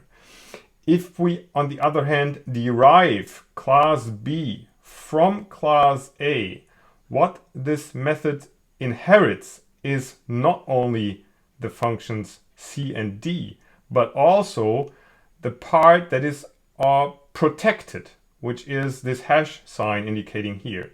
So class B knows about A, B, C, and D. So it's depending on all four of the methods, not on only the public API. That means that the inheritance relationship is a stronger dependency than association, composition, or aggregation. That's why you should favor inheritance. That's one reason why you should favor inheritance. Also, favor composition. Favor composition. Also, you cannot change this inheritance hierarchy during runtime, while you can change the components in the composition during runtime. That's the other aspect, but the dependency here is much tighter than it is here. So that's one reason. Why, you might ask, do we talk about inheritance then at all? Because inheritance is a mechanism that allows us to use the most powerful of all these techniques that are available in object-oriented programming, and that is polymorphism. That's the next basic principle or core principle of object-oriented programming. And then the last one that we want to look at. Now the question again to you is, are you familiar with polymorphism?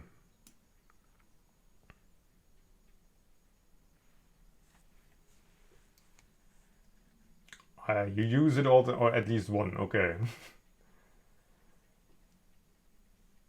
Poly what?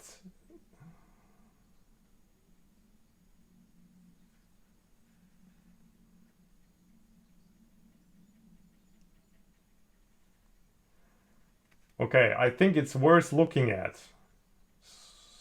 So, okay, let's have a look. Please bear with me, but I'm going to tell you another story. A story from my youth. When I was a kid, you saw these anthills everywhere. It's part of climate change that you don't see them so frequently anymore, but happy me, I just saw one in the summer holidays. I was in the south of Germany, and I happened to find one of those anthills. Question is, what do you see if you look at an anthill? Obviously, what you see is, you might guess, ants. Question is it all ants? Or what is it? If you look closer, do you see ants, or what do you see? Is there such thing as an ant? Or what is it? If you like, you can write into the chat if you have an idea what you could see if you look closer with a magnification glass and look real close. What you see is this. There is no such thing as an ant. It's a specific type of ant. What you see is worker ants, for example. Or those worker ants, what do? They build the ant tree. They collect food. Then there is soldier ants. What do? They protect the ant tribe against foreign ant tribes who might want to take over or something, steal food. There is nurse ants who feed the children and pet them and make sure that they get something to eat and stuff. Whatever nurse ants do.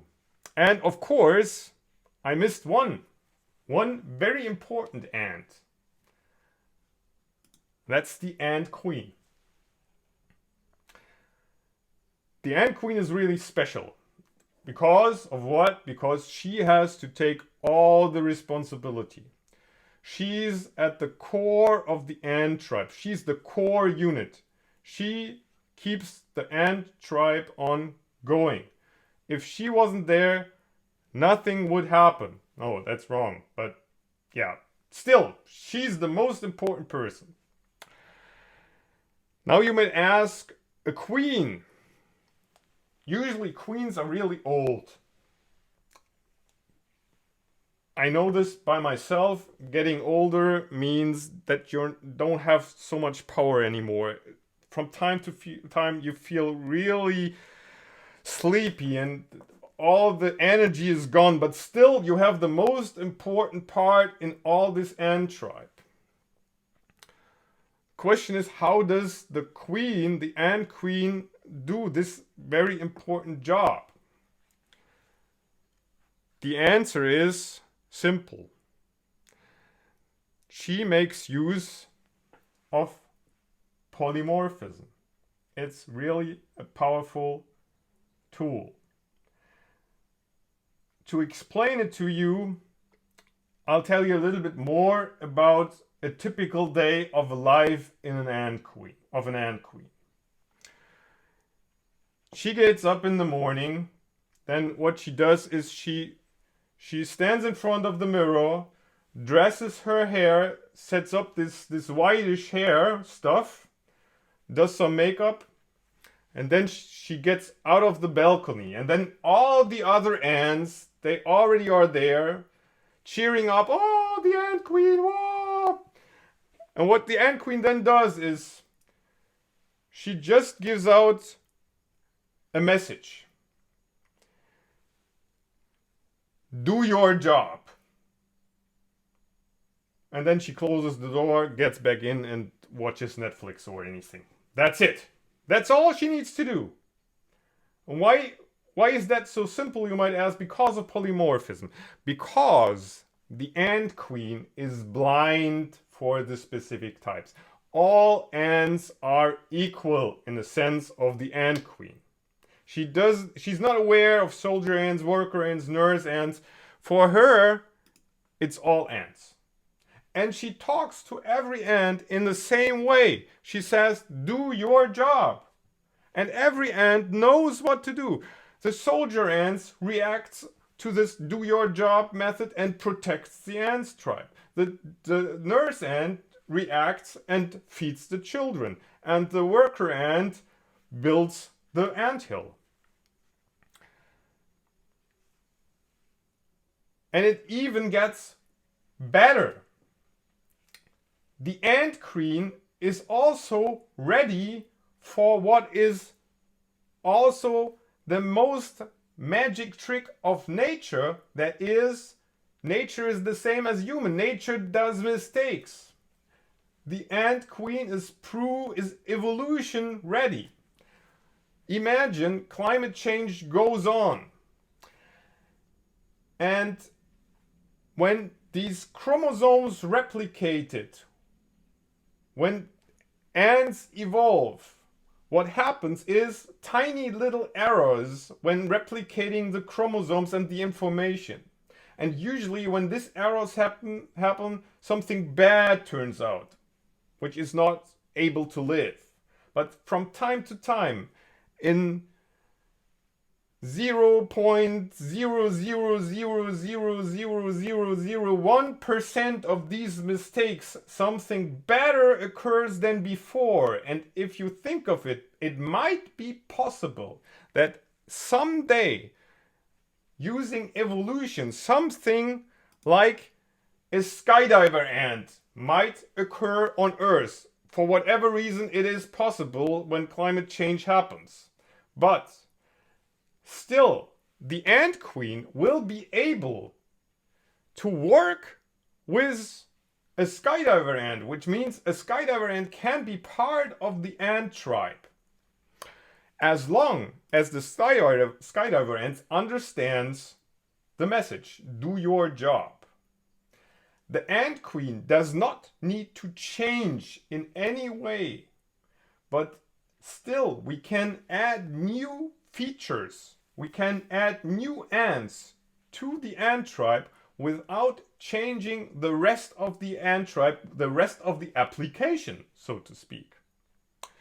So if we look at our UML diagram, what we see here again is inheritance. And we see that there is a class ant. But what we also see is that there is this do your job method, which is equal to 0, which means there is no implementation.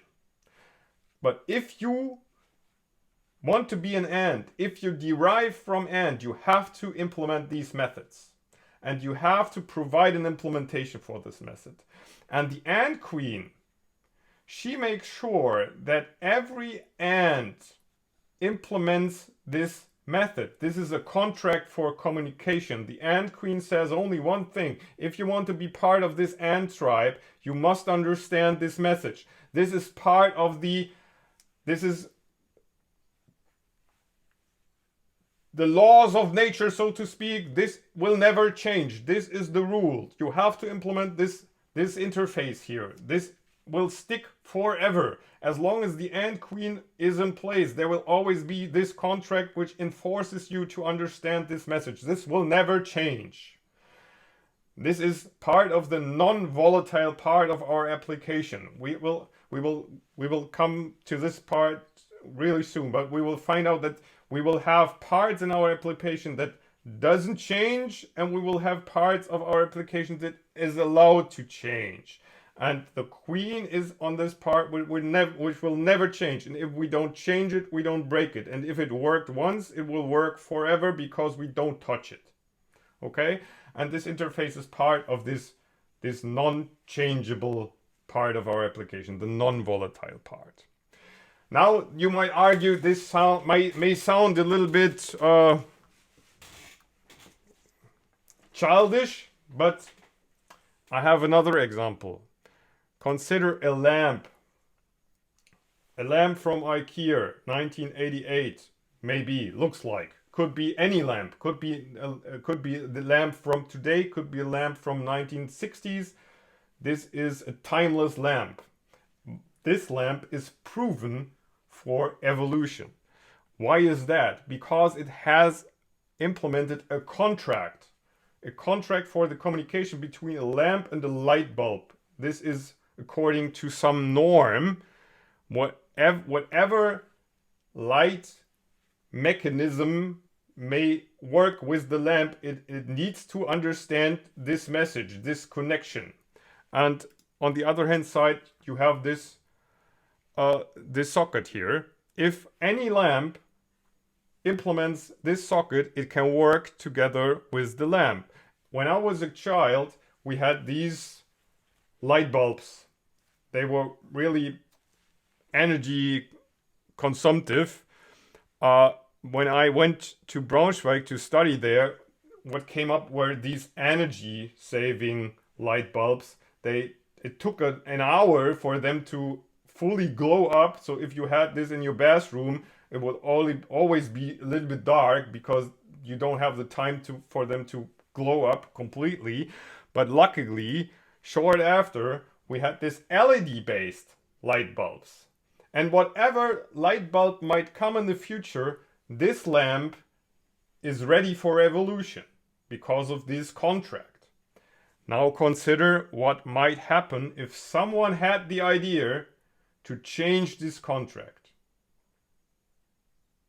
I might not even think about this, but this would cause a revolution. But because everyone would have to change all their lamps and exchange them with new lamps, which is nearly impossible. So what I want to point out here is that this contract, this interface in software terms, this contract for the communication, this is something that should stick forever. This is why you have to put your brain power in. This is what builds your architecture, because this is the parts of your application which are very hard to change.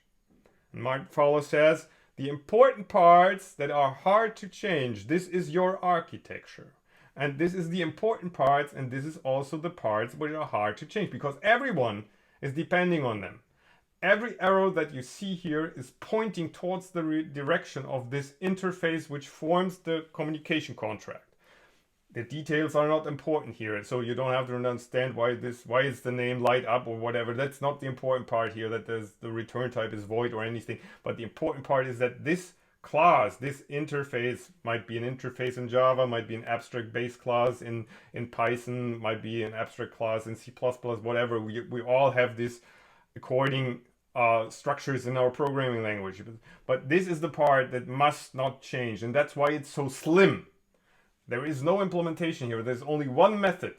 But the slimmer it is, the lower is the dependency that occurs from them, and the lower is the risk that we need to change it. That's polymorphism.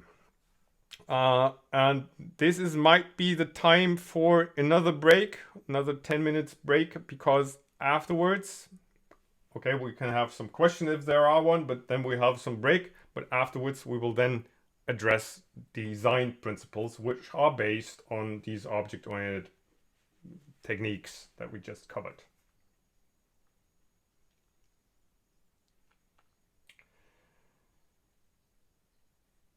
If there is no questions, then I would suggest that we have a break until 10 minutes, 3:25.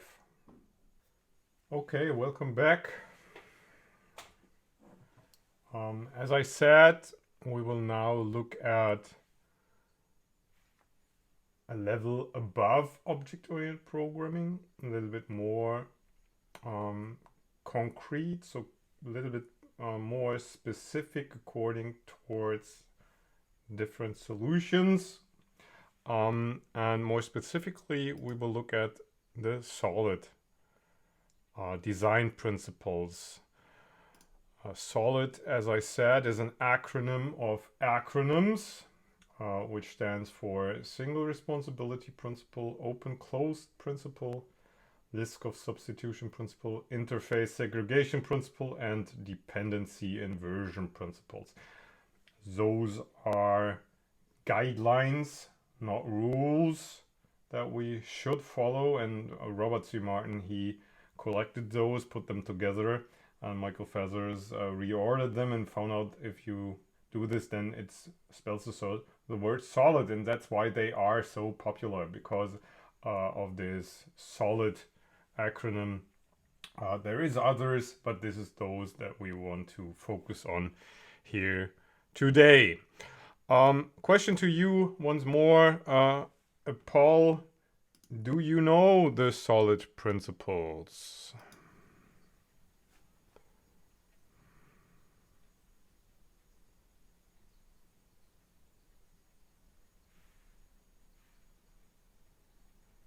You can't read this.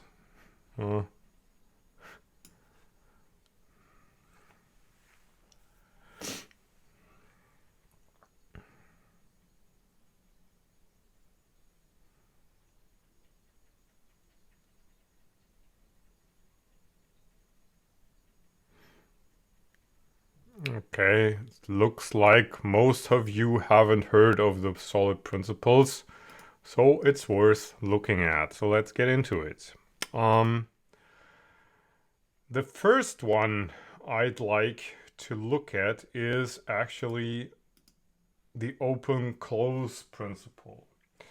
The open-close principle states that a module, a class, should be open for extension but closed for modification.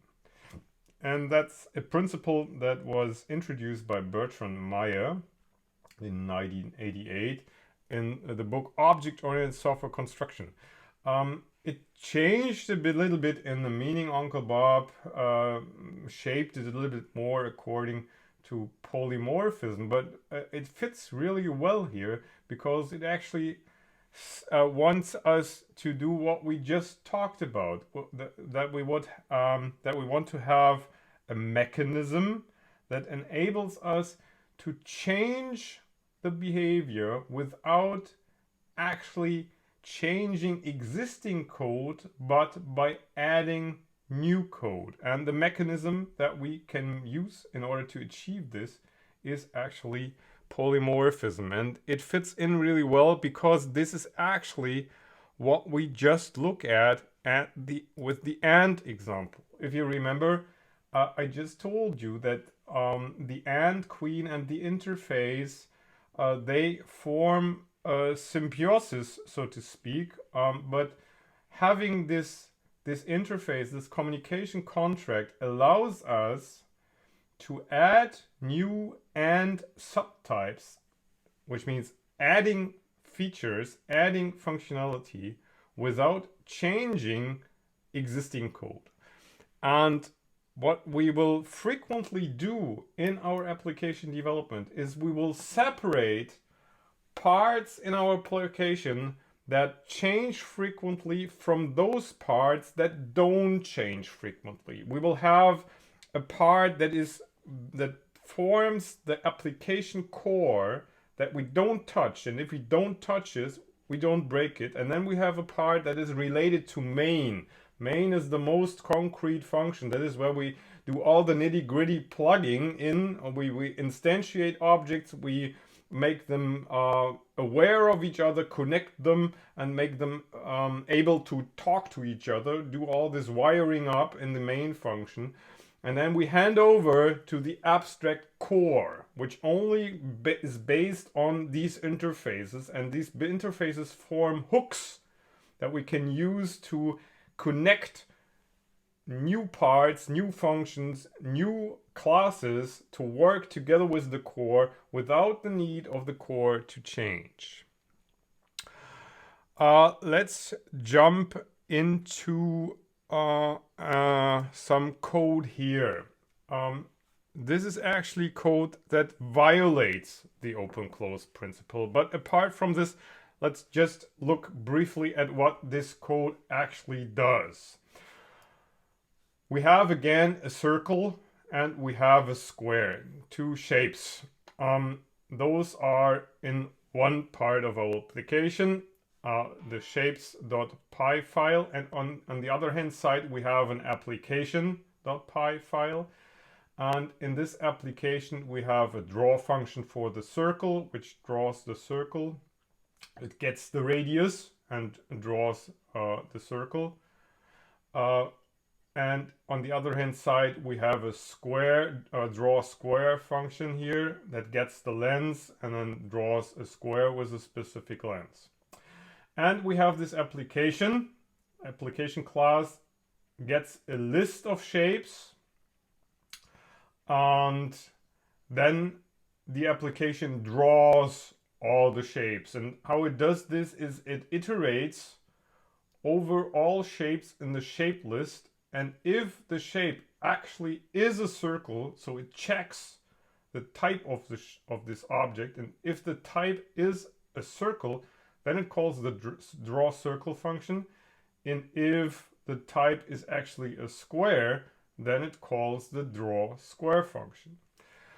And so far it works fine. But if the application works and you will never touch it, then this is a perfectly fine application. It happens now that geometry-based applications, which have not so far circles and squares, happens to be extended by other shape types. You could think of triangles, you could think of polygons, you could think of hexagons, rectangles, whatsoever. So the problem now that's cooking in here is, let's pretend this application has a lot of more features than just drawing. There is scaling, there is translating, there is rotating, there is a lot of functionality in this application where you would find these loops which checks the type. So there could be tens or hundreds of places in a large-scale application where you have such for loops where you do some things depending on the specific type. And when you add new types, you would have to touch all these places. And while it is maybe easy to add another if statement here and call a specific function, the risk is high that you miss some place, that you miss one of these for loops where you should go in and add this if statement for the specific type. So this is an example that violates the open-close principle, because whenever you want to add new functionality, whenever you want to add a new type of geometry, then you have to touch the core of the application. You have to add an if statement at all the places where you do something specific to the to each type, and you have to add a function that does exactly this job. So, of course, what is cooking in here is, again, to make use of polymorphism. What we could use instead of separated functions here, what we could do is we could move these functions into the specific classes and call them directly within their classes. And we could then introduce a communication contract between the core of the application, similar to the AND queen, and all the specific geometry types, the shape types on the other hand side, and make sure that those shape types implement the specific method that will be called by the application. So a possible solution could be this. Now the question is, do you prefer, well, maybe you don't prefer either one, but what you might have heard is abstract, where is this? Abstract base classes, like this. ABC could be something that you have heard of, abstract base classes. We could implement this shape type here, like an and every AND is supposed to be able to do its job, so is every shape should be able to draw itself. This is our application interface here, or interface for shapes, the API that every shape needs to implement. And accordingly, we derive circle from shape, so that now shape needs to implement this draw method here. That's where we move this method for drawing circles. We just move the logic in here, now have it within the circle class, and same is true for square. And now we could also easily add a rectangle or a triangle or whatever class. And here within our application class, what we do is we make use of the type shape. We have now a list of shapes, and other than checking the specific type of the shape, we let polymorphism do the job. We just send the draw method to whatever shape it is, and the individual shape will then run the specific draw method, which is according to their type. So because everyone has an implementation for this draw method, the specific draw method is then executed and printed on the screen. What is important here is that we have to point out that we are now all using and depending, all these parts of our application depends on shape. Shape is now the basic contract for everyone in the game to be aware of, that this is the rules how to play within our application. So shape is the part of application which must not change, because if it changes, then everyone needs to change. But if shape is stable and we can make any change on this part of our application, the volatile side, here is the barrier between the non-volatile part and the volatile part on the other side, we can do any change here without affecting or impacting the non-volatile part of our application.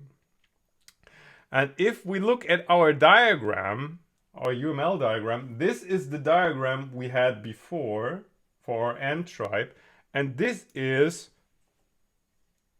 nearly identical diagram, just with other names for our application. We may use again of polymorphism to achieve this open-closed principle. Being open for extension, we can add new types, new code, so we achieve new functionality by adding new code, not by changing old existing code. Okay? So that's the open-close principle. Questions?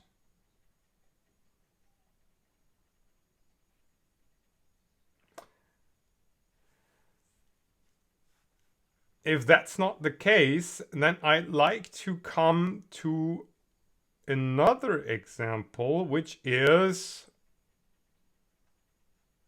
to introduce the dependency inversion principle. So we stay in the context of polymorphism. This is actually another example of how to use polymorphism and achieve actually a solution for the problem that we had initially. You remember the main module, high-level module, low-level module, mid-level modules, and low-level modules. And with the dependency inversion principle, we will actually find out how we can solve this problem. We have a similar problem here. We have a button and a lamp. And as long as the situation is not going to change, this works fine, works fine. But you could imagine that a problem could occur. If you look at your rooms, you have switches on your walls to turn off lamps, but you could also use the switches to turn off other devices, not necessarily only lamps. But this kind of button that we have here can only switch on off lamps because of the dependency, the direct dependency from a button indicated by this association here to lamps. So a button is able to talk to lamps. He knows lamps and therefore he is depending on lamps. He knows only lamps.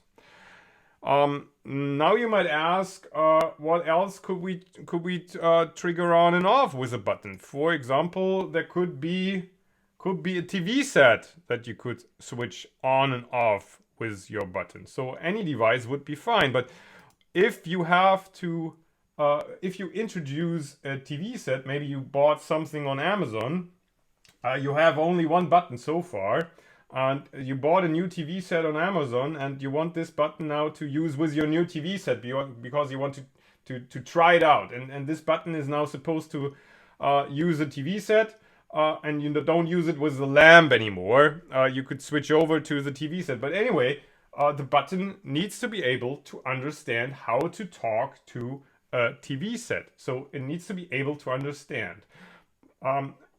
Maybe this is something that we could also look at in code, so to make it a little bit more obvious what's going on here. So I'd like to ask Sören to bring up the according code and show us a little bit about the situation that's in here. Yes. By the way, there are other shops than Amazon who sell TVs, but Oh yes, of course. Yeah, there is also Saturn. yeah. For example. Okay, anyway, so here we have this little situation we just saw on the slides. We have a class button, and button has a direct dependency to the lamp. So this is introduced in the constructor here. We are passing a lamp to the button, and it's then stored as an attribute inside of the button. And we have a toggle on and toggle off method, and toggle on calls then lamp dot light on, and toggle off talks to the lamp and sends the light off message to the lamp. Also, accordingly to the UML diagram, this button belongs to the part which should not change. So it belongs to the we want to have it in the non-volatile core of our application. And then we have the lamp on the other side, which has the light on and light off message and prints then to the console light on, light is on and light is off. And we have the main part here where we instantiate a lamp. Then we instantiate a button, pass the lamp to the button, and call toggle on and toggle off. So that's the situation we have at the moment, and we can also run this application.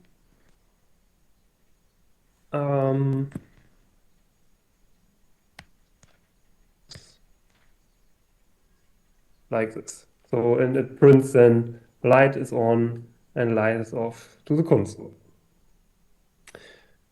Okay, now we come to the situation that there is another device or something else we want to make use with our button.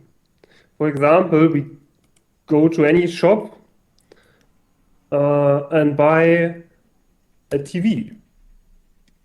So that's why I make a copy of the lamp, call it TV. Now we have a second thing next to lamp. Now we have the TV, and TV of course do not have light on and light off, but maybe, I don't know, TV on, TV off methods, and it prints then TV is on and TV is off. Okay, now we have the TV. What we can do now is instantiate this object. So TV is equal to TV. And now we have the object.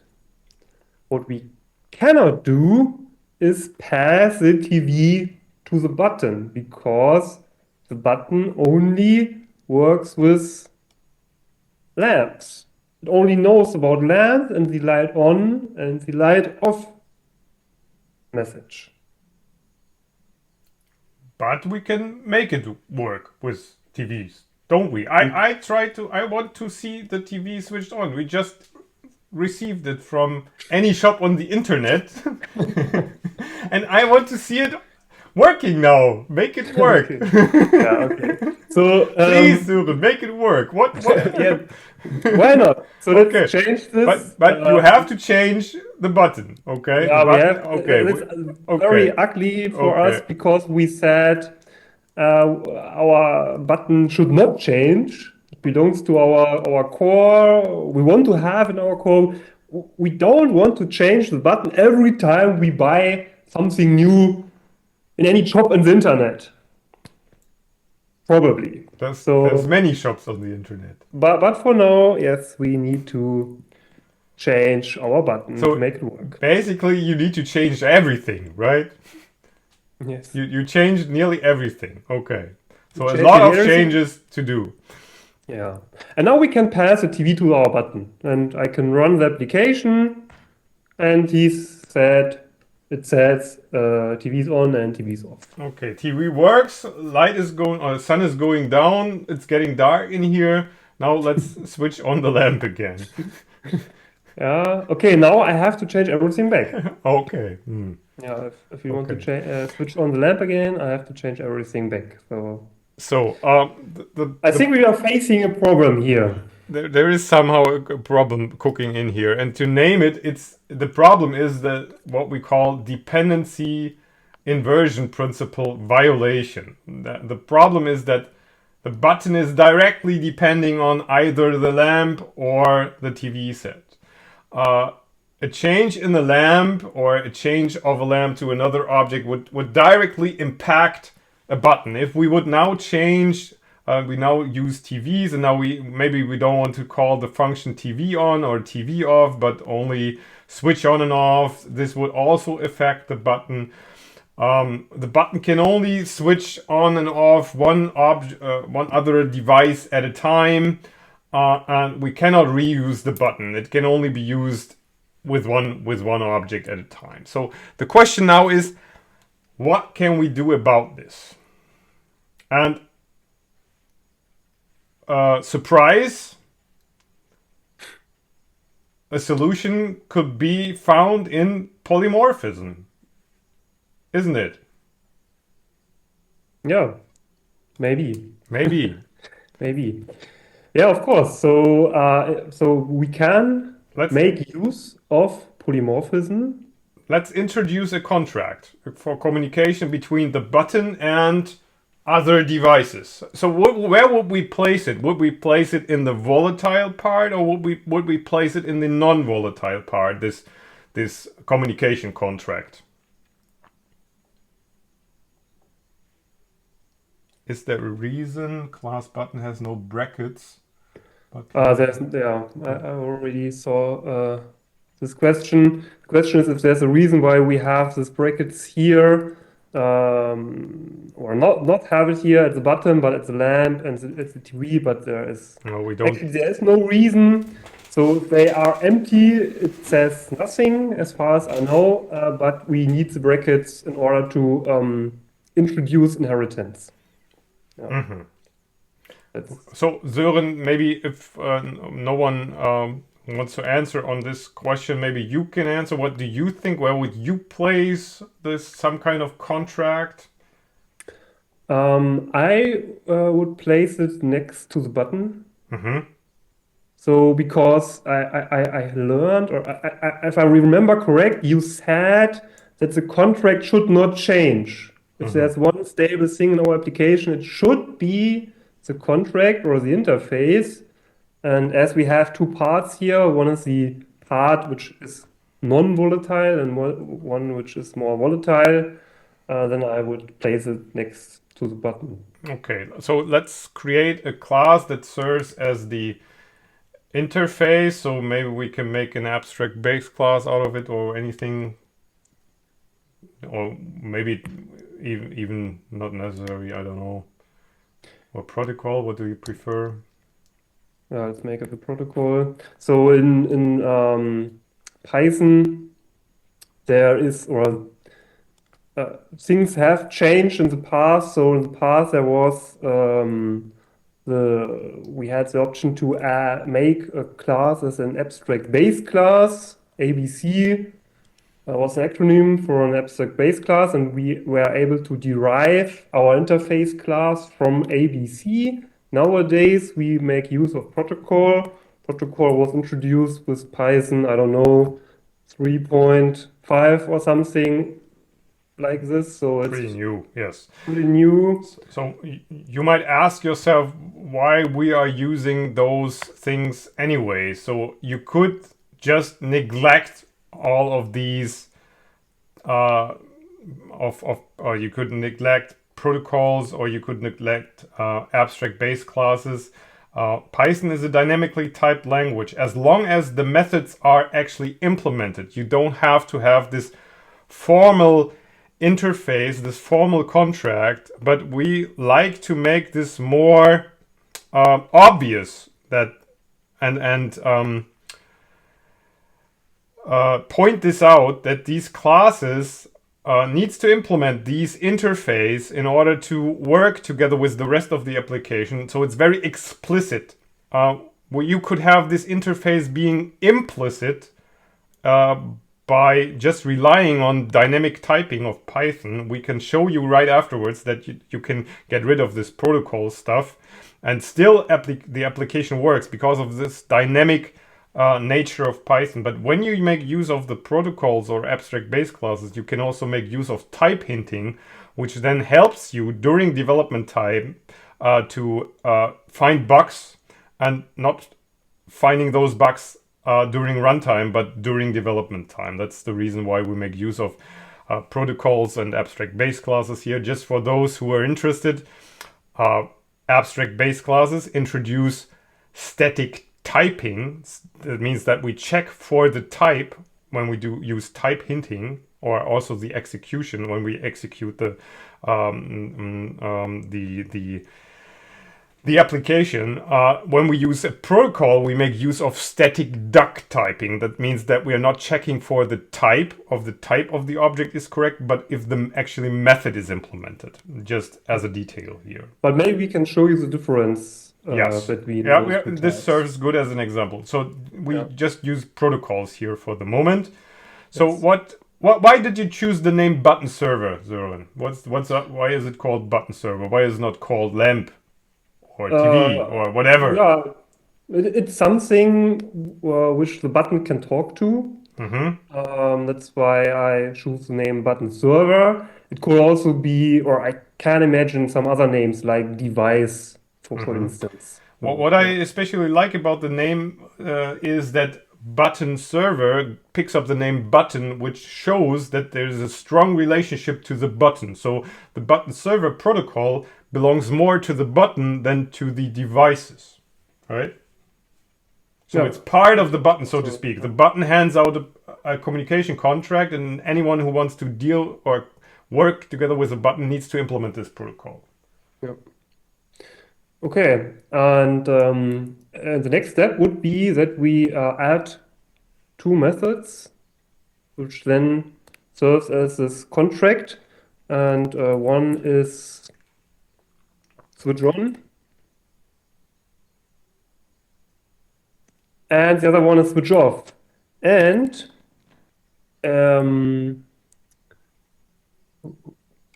we need to pass self. Okay, and because this is a protocol, or as we said, an interface which only defines the communication contract, we do not have any implementation here, and that's why I can just put this pass here inside of this function declaration. What we also could do is throw an exception here, so it's also an option to raise. So if you Google this, you also find solutions which make use of these exceptions here. So there's the not implement error exception. So if someone make use of or inherits from the button server and he does not override switch on, then the not implement error is raised. So this is also an option, but in our case, pass is fine. Okay, and now our button does not talk directly to a TV or directly to a lamp, but to this new class or to this new type we just introduced, the button server. So we can pass a button server to our button. We can even add a type hint here, which refers to our protocol. And then we can store this button server here. So this is just a name. And then instead of calling TV on and TV off or light on and light off, we just call switch on. And over here, switch off. And that's the button.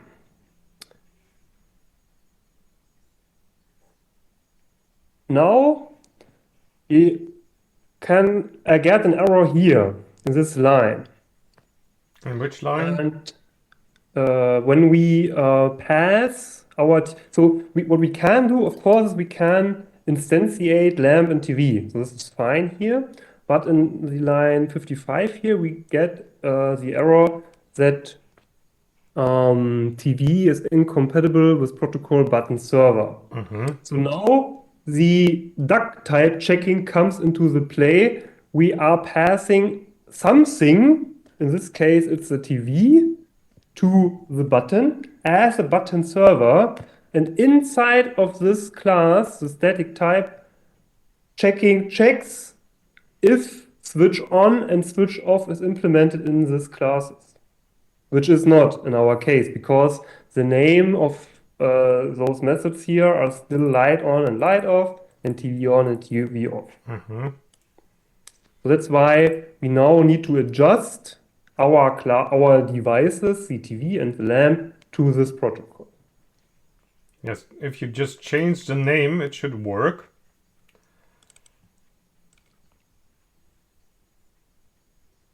So switch on and switch off. And now the error is gone. Okay, and what we need to point out here is now we made use of the protocol, which means we have, if you run it, it works. It should work. So it should switch. We can make another button now and switch on the lamp also, and on and off the lamp. button 2, for example, and it works. But as you might you might ask yourself a question. So we have implemented this UML diagram here. We have made introduced a button server, and we have made a lamp and a TV following this contract. So we have made them implement these methods without deriving them from protocol. This is what, because of this static duck typing approach. In Python, we are now checking if these functions actually exist, as Sören told us. When we pass it along to the button, we added a type hint. Can you highlight it? Or I can highlight it too. Where we implemented this type, this check for not the type, but for the actual implementation of this function. And if this function is not there, as we saw, the linter actually complains. We could also derive lamp from button server and also TV from button server to make it even more explicit when people are reading this source code that the TV is a button server and the lamp is a button server. Anyways, because of this dynamic typing approach of Python, you don't have to make this explicit. And the protocol approach allows you to make this a little bit more, you're a little bit more flexible. You can introduce this interface, the button server, and make use of it. So make this interface explicit without explicitly saying that lamp inherits from this. Still, of course, the names should be there. Otherwise, the type hinter would complain. If we made this protocol, can you scroll up a bit? If you made this protocol now to an abstract base class, ABC, then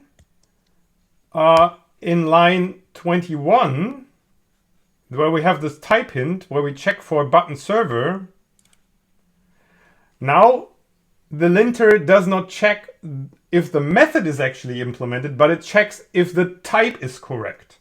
And now we have to derive lamp from button server. Otherwise, the linter will complain. Okay, it checks for the type. So if it actually is a button server, and because we don't derive it from button server, the linter complains. So you have a mechanism to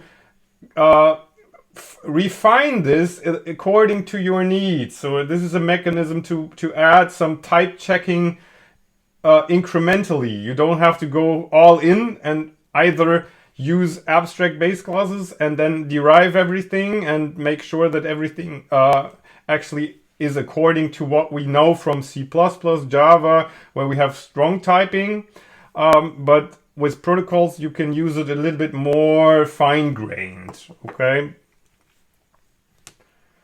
So that's the benefit of protocols, of using protocols here. But anyways, I hope that the general mechanism now is clear. What we did now is we inverted the dependency.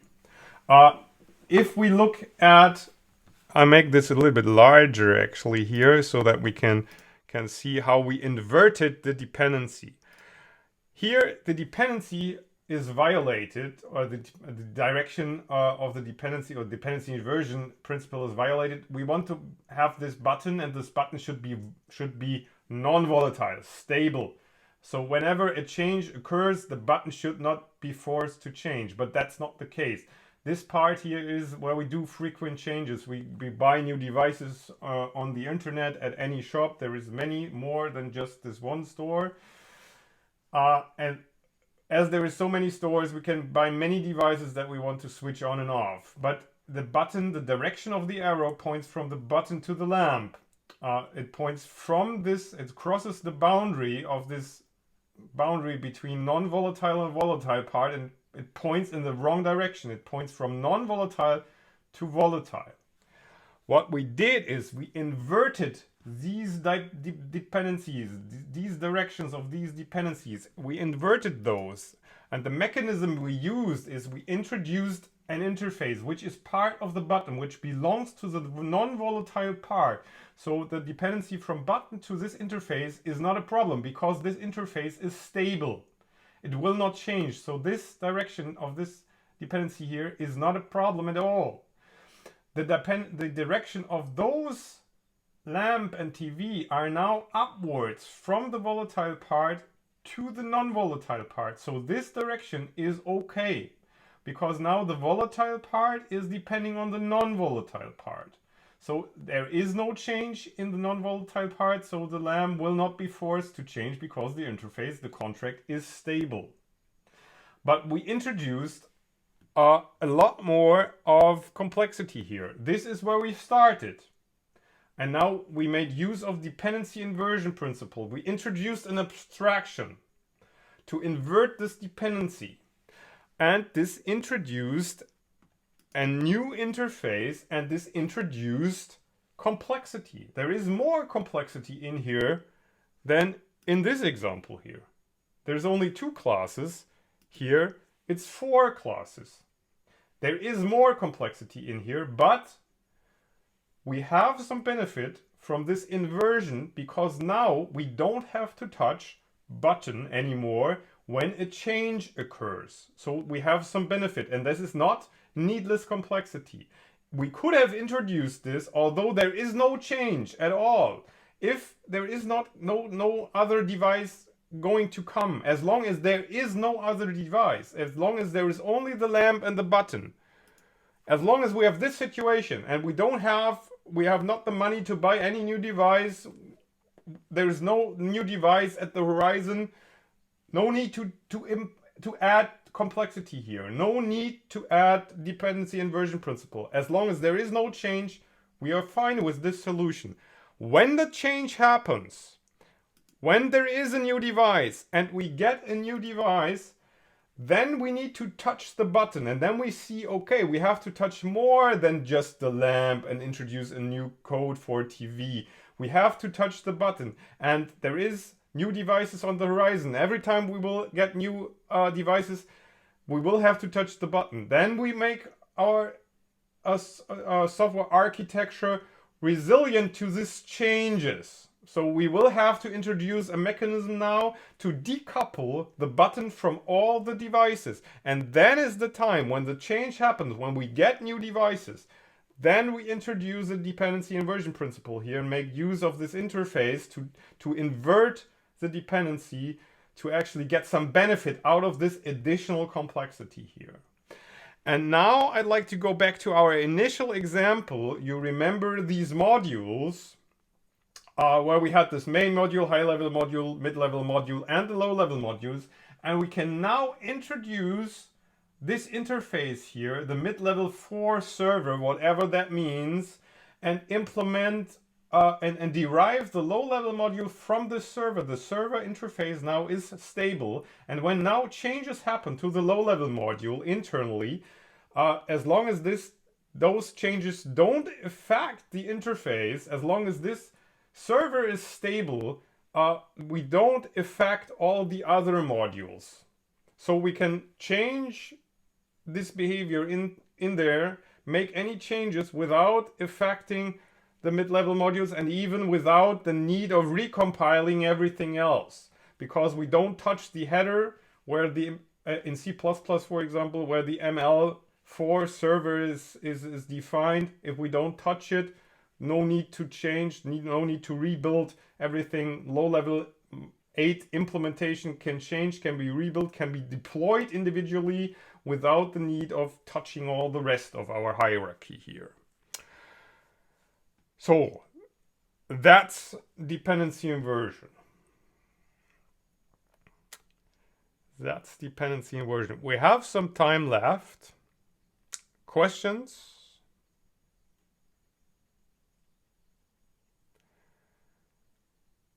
Then maybe as a little refresher, the name Liskov substitution principle may sound really advanced, but it's only called Liskov because it relates to Barbara Liskov, who published this effect, so to speak, in one of her papers already in 1987. Those principles, by the way, all these principles we talk about, they are rather old, which doesn't mean they are not relevant anymore, but we know this for a long time. It's not that we don't have the knowledge about all this. We just have to make use of this knowledge. It's not that the knowledge is not there, but the knowledge is not distributed so that everyone, not only in science but also in industry, does make use of all these principles. So what Barbara Liskov says is that a type T dash is a subtype of T if objects of type T can be exchanged by objects of type T dash without limitations. So this doesn't make us doesn't tell us more. I'll give you another brief example of what the Liskov substitution principle is supposed to mean. A simple example is, consider that you learned driving a car, and consider you learned driving a car. There is other cars, of course. You learned driving a car on one model. For example, in our area, there is this large company in Wolfsburg. Maybe you learned driving a car using one of those cars. When you then jump over in a car of another brand, for example, one of those in the south, either Stuttgart or Munich, you shouldn't be so surprised if you use this car. It should be the same experience as with the car from Wolfsburg. So if actually a car from Wolfsburg is a car and the car from Munich is a car, or a car from Stuttgart is a car, all should behave like cars. If you turn the steering wheel to the right, the car should move to the right. If you turn to the left, the car should turn left. If you push the right pedal, it should accelerate. If you put the middle pedal, it should brake. All these cars should behave according to what you expect a car to be. So the question I have for you is, if Volkswagen is a car, or a BMW is a car, or a Mercedes or an Opel or an Audi is a car, is a square a rectangle? That's a question to you. Is a square a rectangle? It sounds obvious at the first place. Square is some kind of a rectangle. Question is it actually a rectangle? Is a square a rectangle, or is it not? Let's do another poll.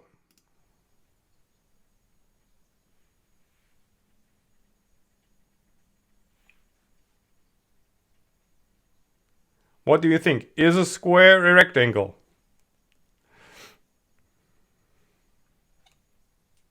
It depends, yeah. It always depends. So, the majority says it's a rectangle, and in the mathematical sense, in geometry, of course, a square is a rectangle. So now, if length is equal to width, yes, maybe. Let's see. So the question is a square a rectangle in software terms? So let's have a look. This is the source code that we have. The source code for a rectangle. So what we have here is width and height. And set height and set width. Okay, looking at width and height, I have a first doubt. A square only has length. There is no width and height. But anyway, memory it's only a single float. It's not so expensive. Memory is cheap, so I don't care. So let's have one variable for the lens, or two variables having the same value. But what if we set the height or we set the width? When we do this, and when we call set height, so then we also have to set the width, and when we call set width, we also have to set the height. And a square, if it derives from a rectangle, it derives the set height and set width method. And why should the square have these two methods if it only has a side lens? Why should there be width and height also in the public API? Okay, let's do it anyways. Let's stick to it and see how it goes. But then, what about this situation? Then there is a programmer, one poor programmer, who has written this code. This poor programmer has written a function which is called foo and which takes a rectangle. If it takes a rectangle and if square derives from rectangle, you can also pass a square in here. But what this poor programmer does here is first he sets the width to 5 and then he sets the height to 4. And then he makes a perfect reasonable assumption, because she says that then the area is supposed to be 20. Setting the width to 5, setting the height to 4. This is a perfectly reasonable assumption. Now this poor programmer gets a crash. The application crashes and she don't know why. She fires up her IDE, gets into the debugger, steps through all this and finds out, oh my god, I'm expecting a rectangle here and someone passed me a square. So what the heck? Okay, she can make it work. She can make it work by adding this if statement here.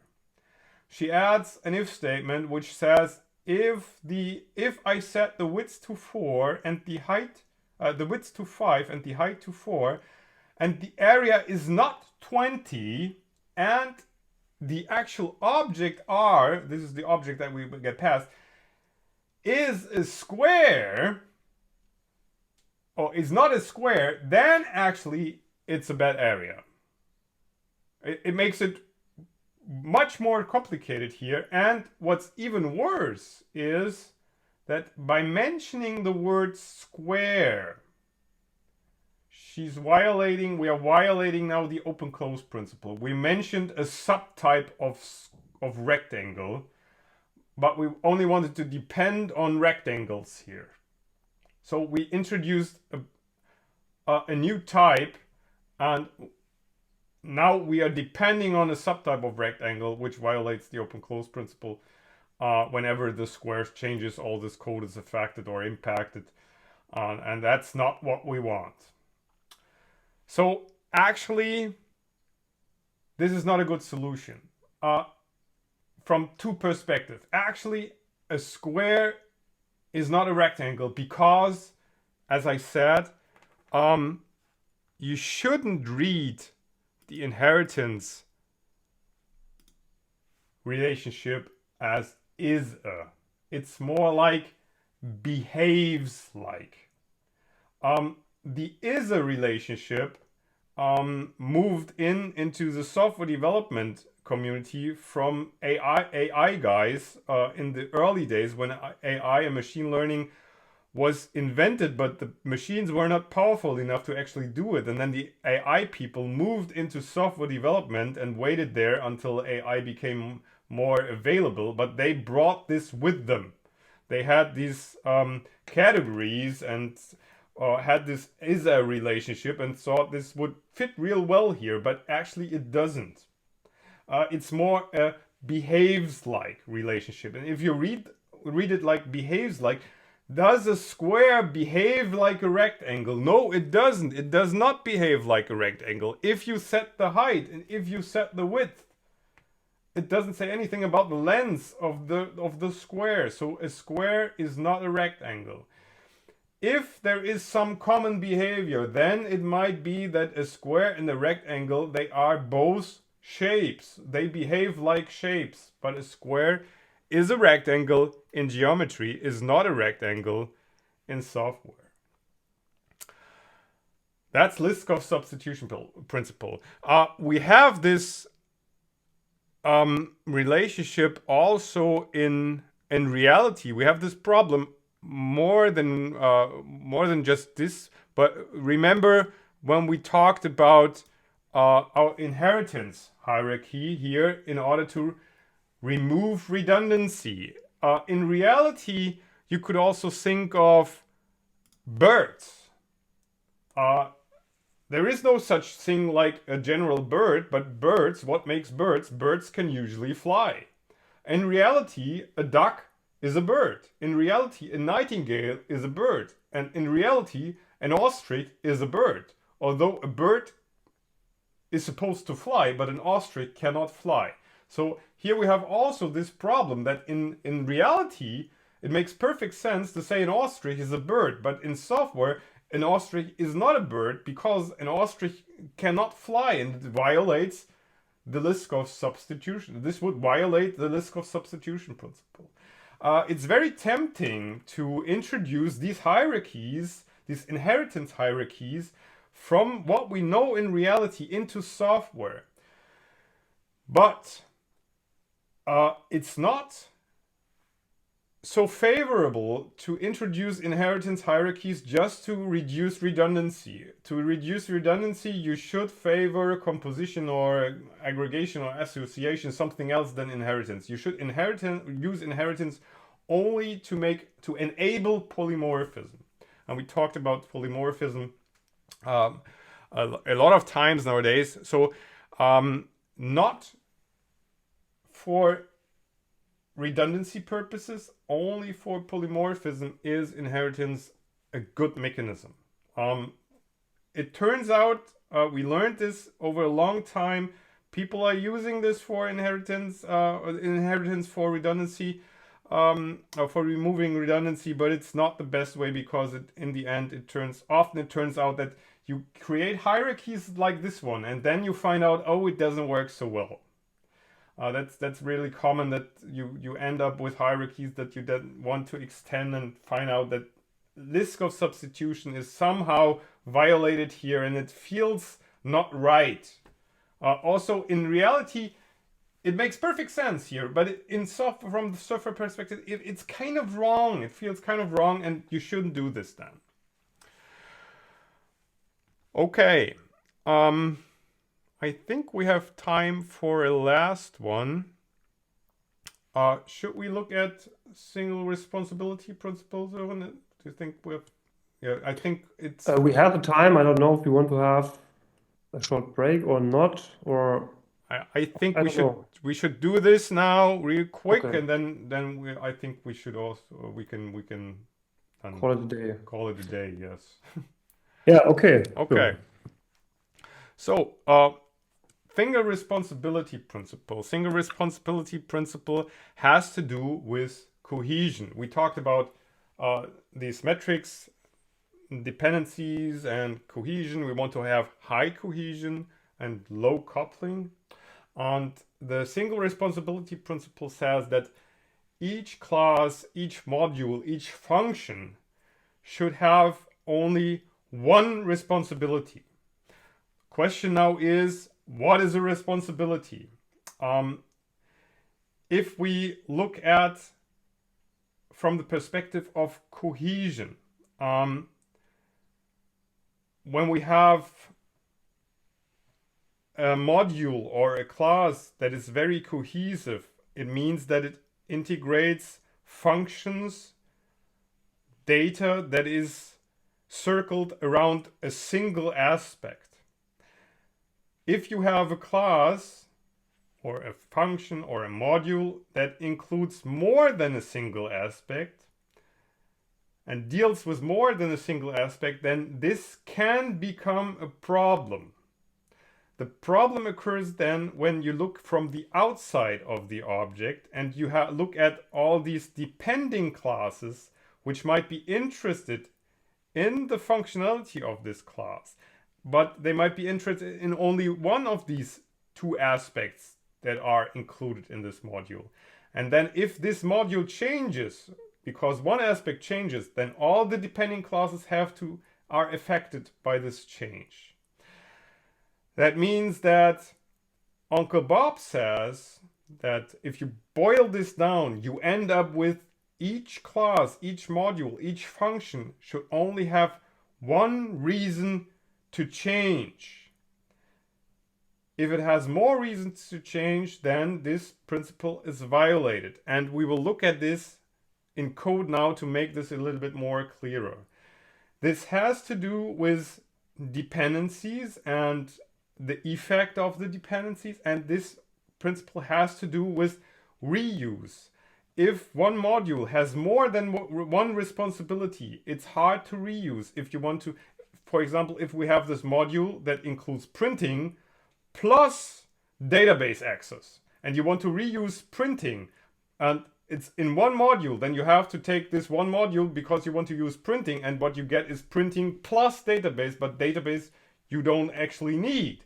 So it's hard to reuse. But if you structure your modules so that the modules only deal with a single aspect and a single aspect that changes for a single reason, then it's much easier to reuse these modules. What we will look at is this example. We will come back to our rectangle.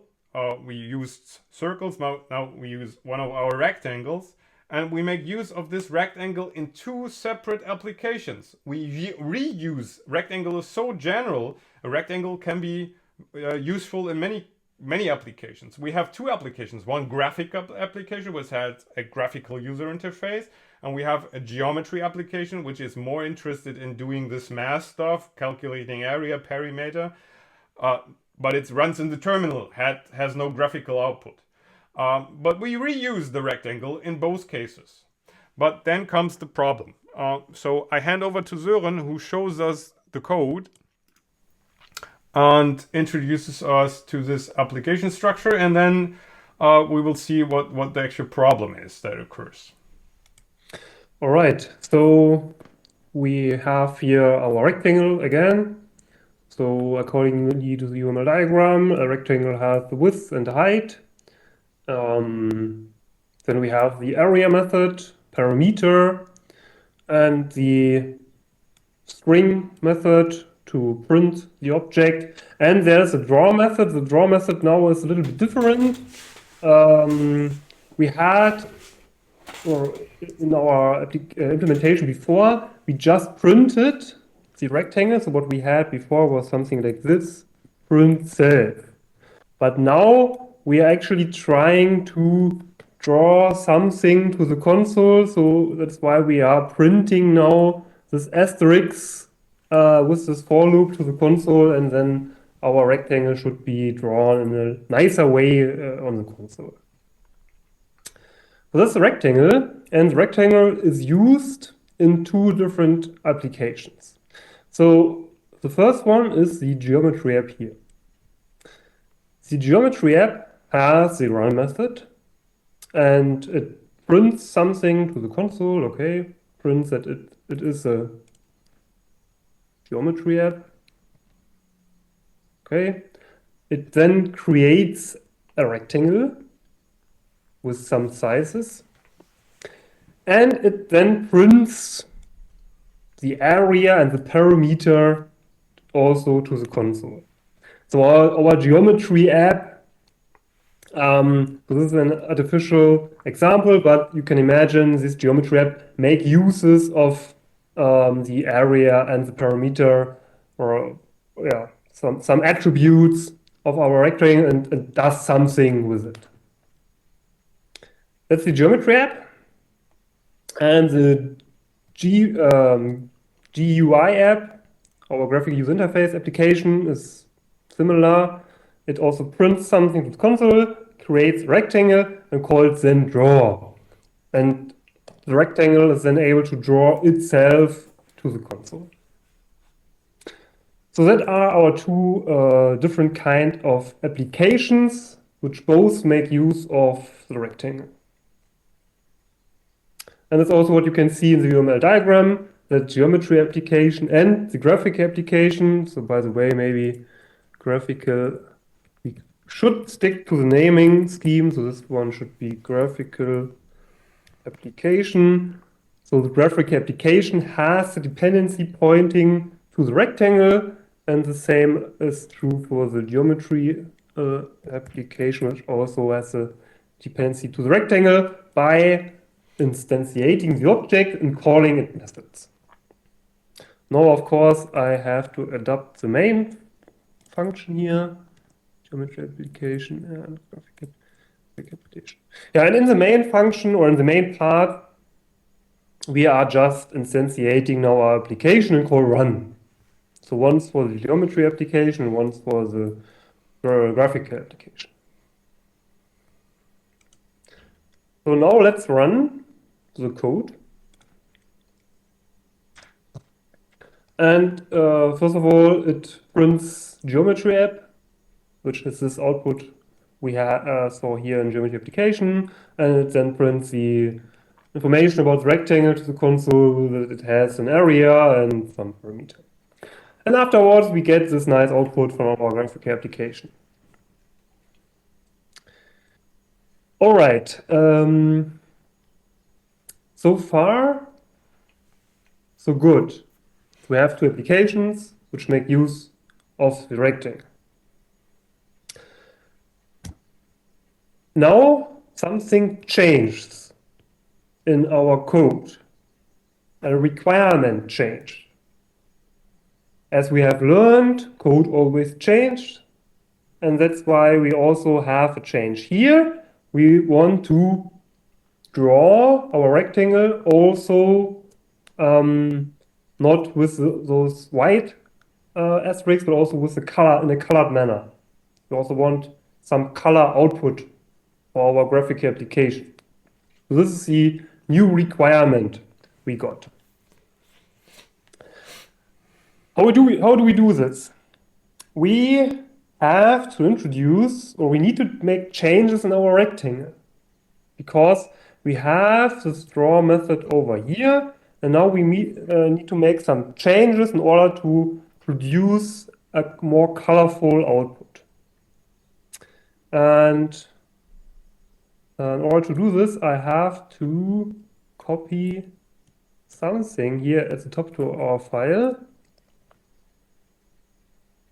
And there are some codes available in Python, and we can make use of these codes in order to print something in this specific color. So there's white, blue, green, and so on, and we can make use of these codes to print it accordingly. Okay, so what I want to have now in our rectangle, I want to have a new attribute, color, which I want to pass during the construction to our rectangle. So let's pass color as string to our rectangle. And then we can make use of this attribute during the drawing process. And this can be done by adding the color here to our printing window. So self.color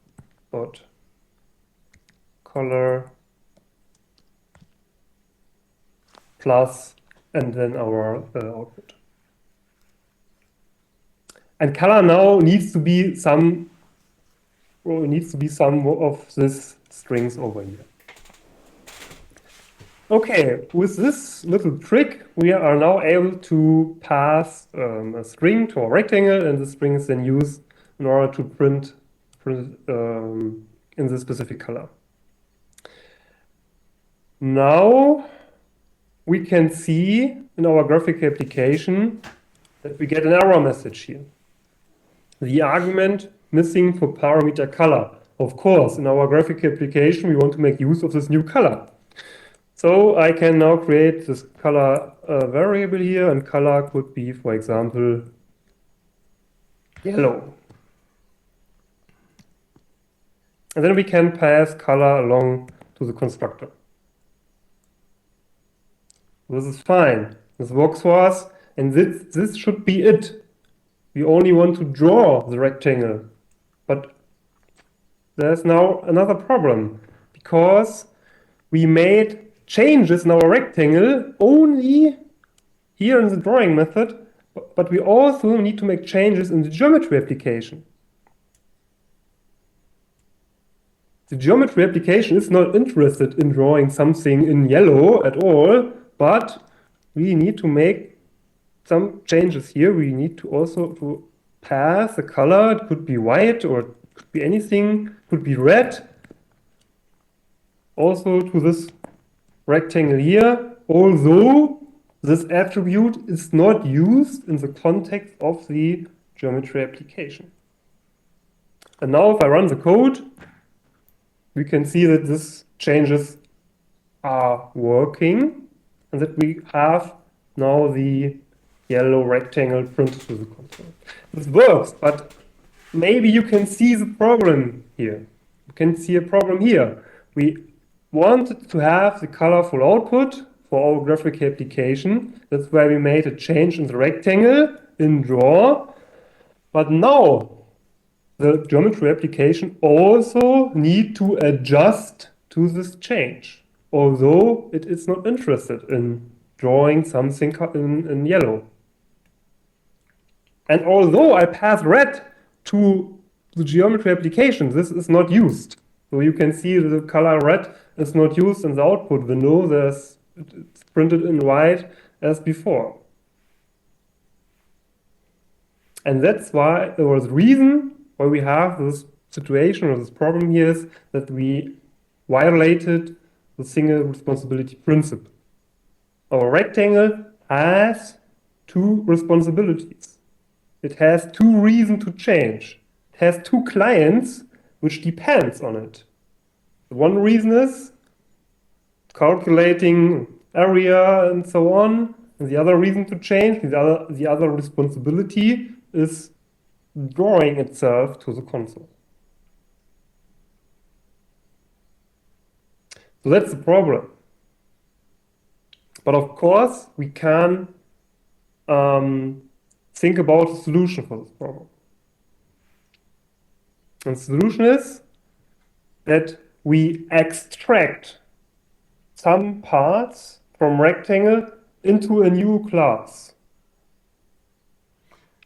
And what I want to extract here, so there are two, in principle we have two options. What we could do is we could extract the parts about calculating the area and the perimeter to a class, or we could extract the part about the drawing to another class.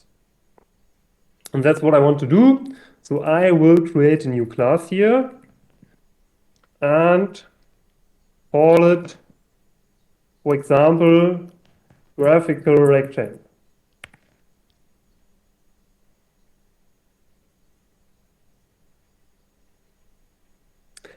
What I could do is I could make use of inheritance. As we have learned, the graphical rectangle could be a rectangle. But we also learned there's a principle called Liskov substitution principle. So then we should think about if we are violating the single responsibility principle. I don't know. I'm not so sure. Maybe this is appropriate, but we also learned that we should favor composition over inheritance, and maybe we can make use of composition here, so that you get an impression about how this could look like. Maybe we first do inheritance and then switch over to composition. Okay. Okay. Okay, So let's make use of so inheritance. that you can see the difference, so to speak.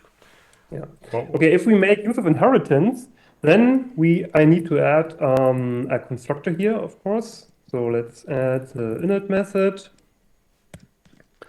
And we also need to pass with height and color to the constructor.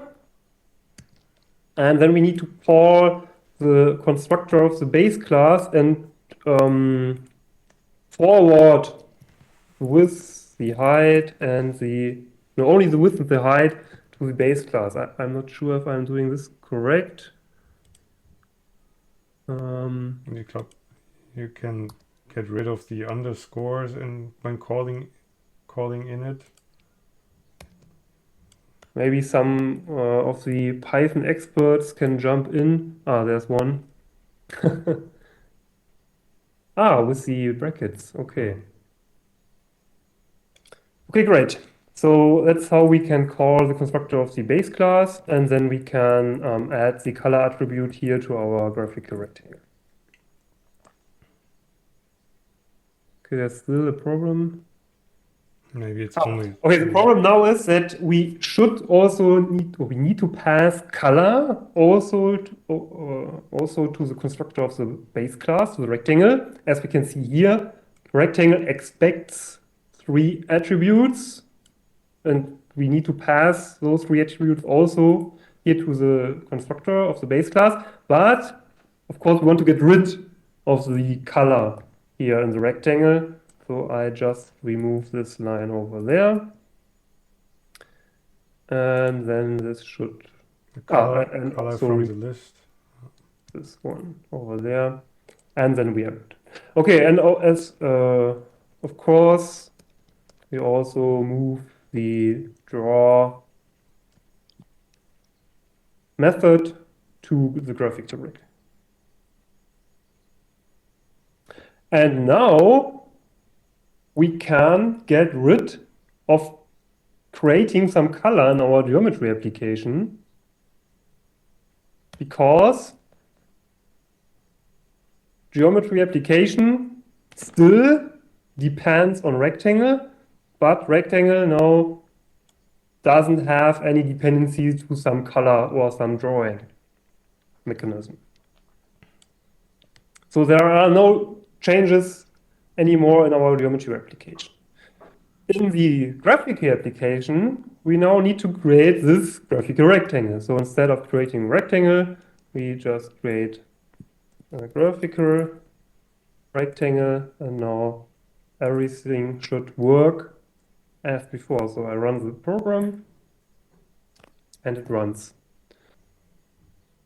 All right. Now we said that inheritance introduces a stronger dependencies between the graphical rectangle and the rectangle.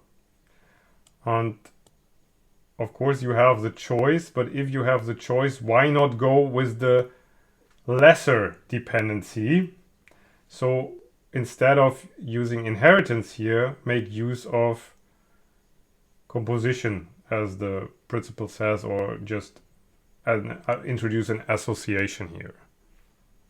So make use of a rectangle instead of inheriting from rectangle.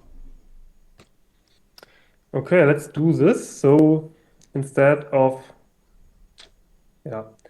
having this coupling to the rectangle from graphical rectangle to rectangle, we can remove this dependency here, and we introduce this dependency in the constructor. So we expect a rectangle as a parameter. In the constructor of our graphical rectangle. So we moved the dependency.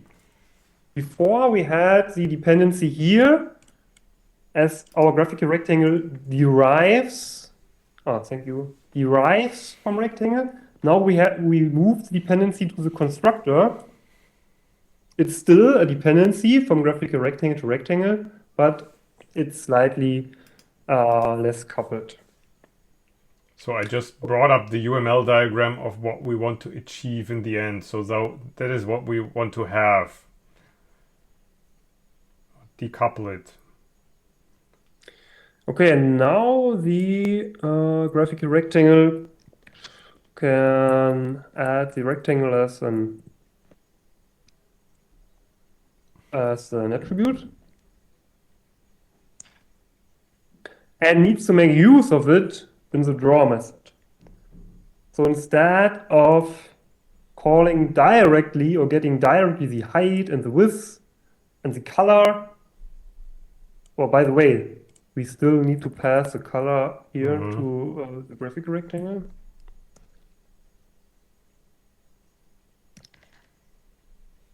So color is an attribute of the graphical rectangle. So color is fine, but height and width comes from the rectangle. That's why we need to get access to the width and the height on the rectangle.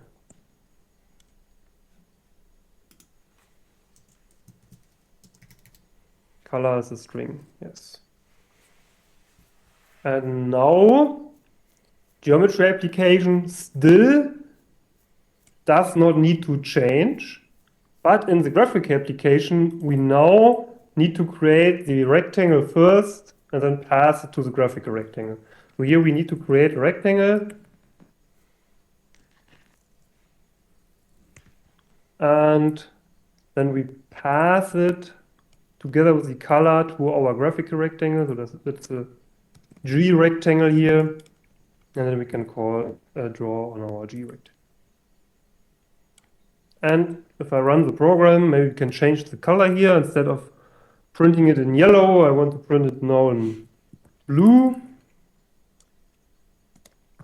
Oh, it's nice blue, yeah.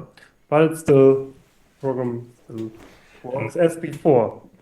So what we achieved now is that we can reuse rectangle in other contexts other than a graphical context. If you think of a real graphical application, this would include some libraries for graphical user interfaces. In Python, you might use Qt or PyQt or PySide, or in Java, Swig, or in C++, you could also use Qt, or whatever library you could use for building graphical user interfaces. And whenever you add the draw method directly to the rectangle, this rectangle is coupled to this libraries. In the worst case, you have to include those libraries for graphical user interfaces without actually making use of those libraries. So this would be the worst case. So now we have separated those logics into two separate classes, and now we can develop them independently from each other, and now the graphical rectangle can be extended without affecting our geometry application. So this is an old question, right? Yeah. Shouldn't be width and height be private? Yes, they should be private. They are private because they have this underscore in front. Yeah, so what we could do, of course, is introduce some getter and set a getter and a setter message or just a getter method for width and height for the rectangle. Yes. Yeah. Oh yeah, okay. Now the graphical rectangle can also not access the attributes directly. The graphical rectangle has no access to width and height directly of the rectangle, which also means on the one hand, this might become a problem that might require us to introduce getter and setters for these attributes. On the other hand side, the graphic rectangle is not depending on these attributes. It cannot make use of it. It doesn't even know about these. And this also means it has no knowledge about, or this means it has no knowledge, and knowledge, as we said, creates expectations, and expectation leads to dependency. So if I don't know it, I'm not depending on it on any way. So this prevents us from introducing dependencies which are even not necessary in this case. So we decoupled those two classes from each other by not using inheritance, but using in this case an association. Other questions?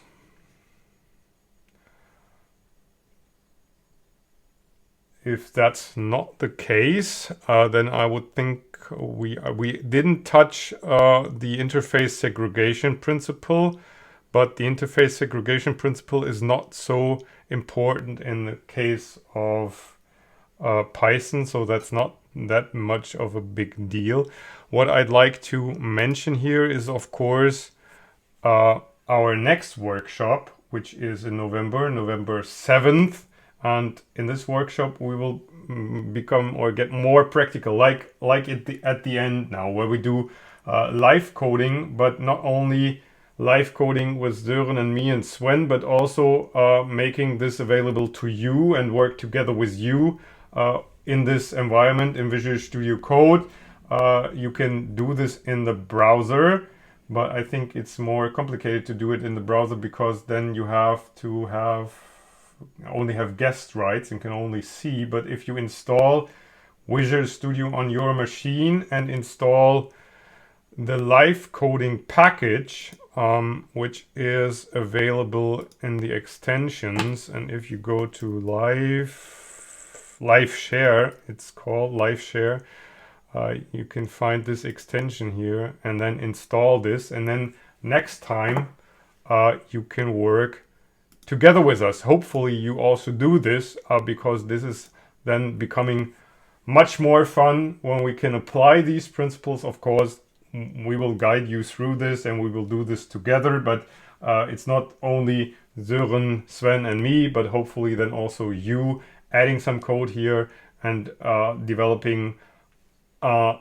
application, a weather station application, I think we were going to do, and we will make considerations how to do things, if it's worth doing that way or going that way, and what's our ideas of which way to go and why, and laying out all the decision process in this case. The application is not so much of a big deal, but the thinking process and our decisions based on these principles, that's the important part. And in the end, it turns out that we end up with design patterns which have found their way into the community in terms of being available in books and being appropriate in many cases and applications, and that's hopefully something you can benefit from. And with this, I'd like to thank you all for participating here today.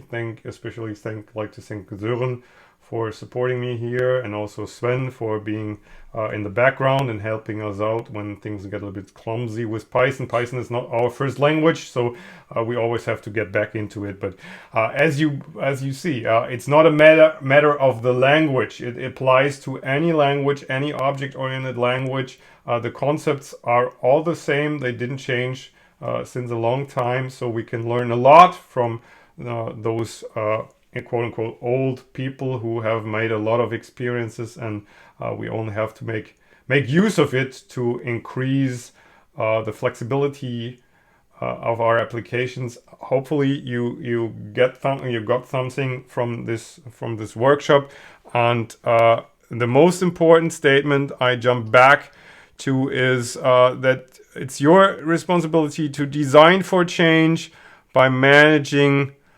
dependencies. That's the take-home message. And with this, I'd like to end for today. Thanks a lot. Thanks for being here, and hopefully we see you again in November the 7th.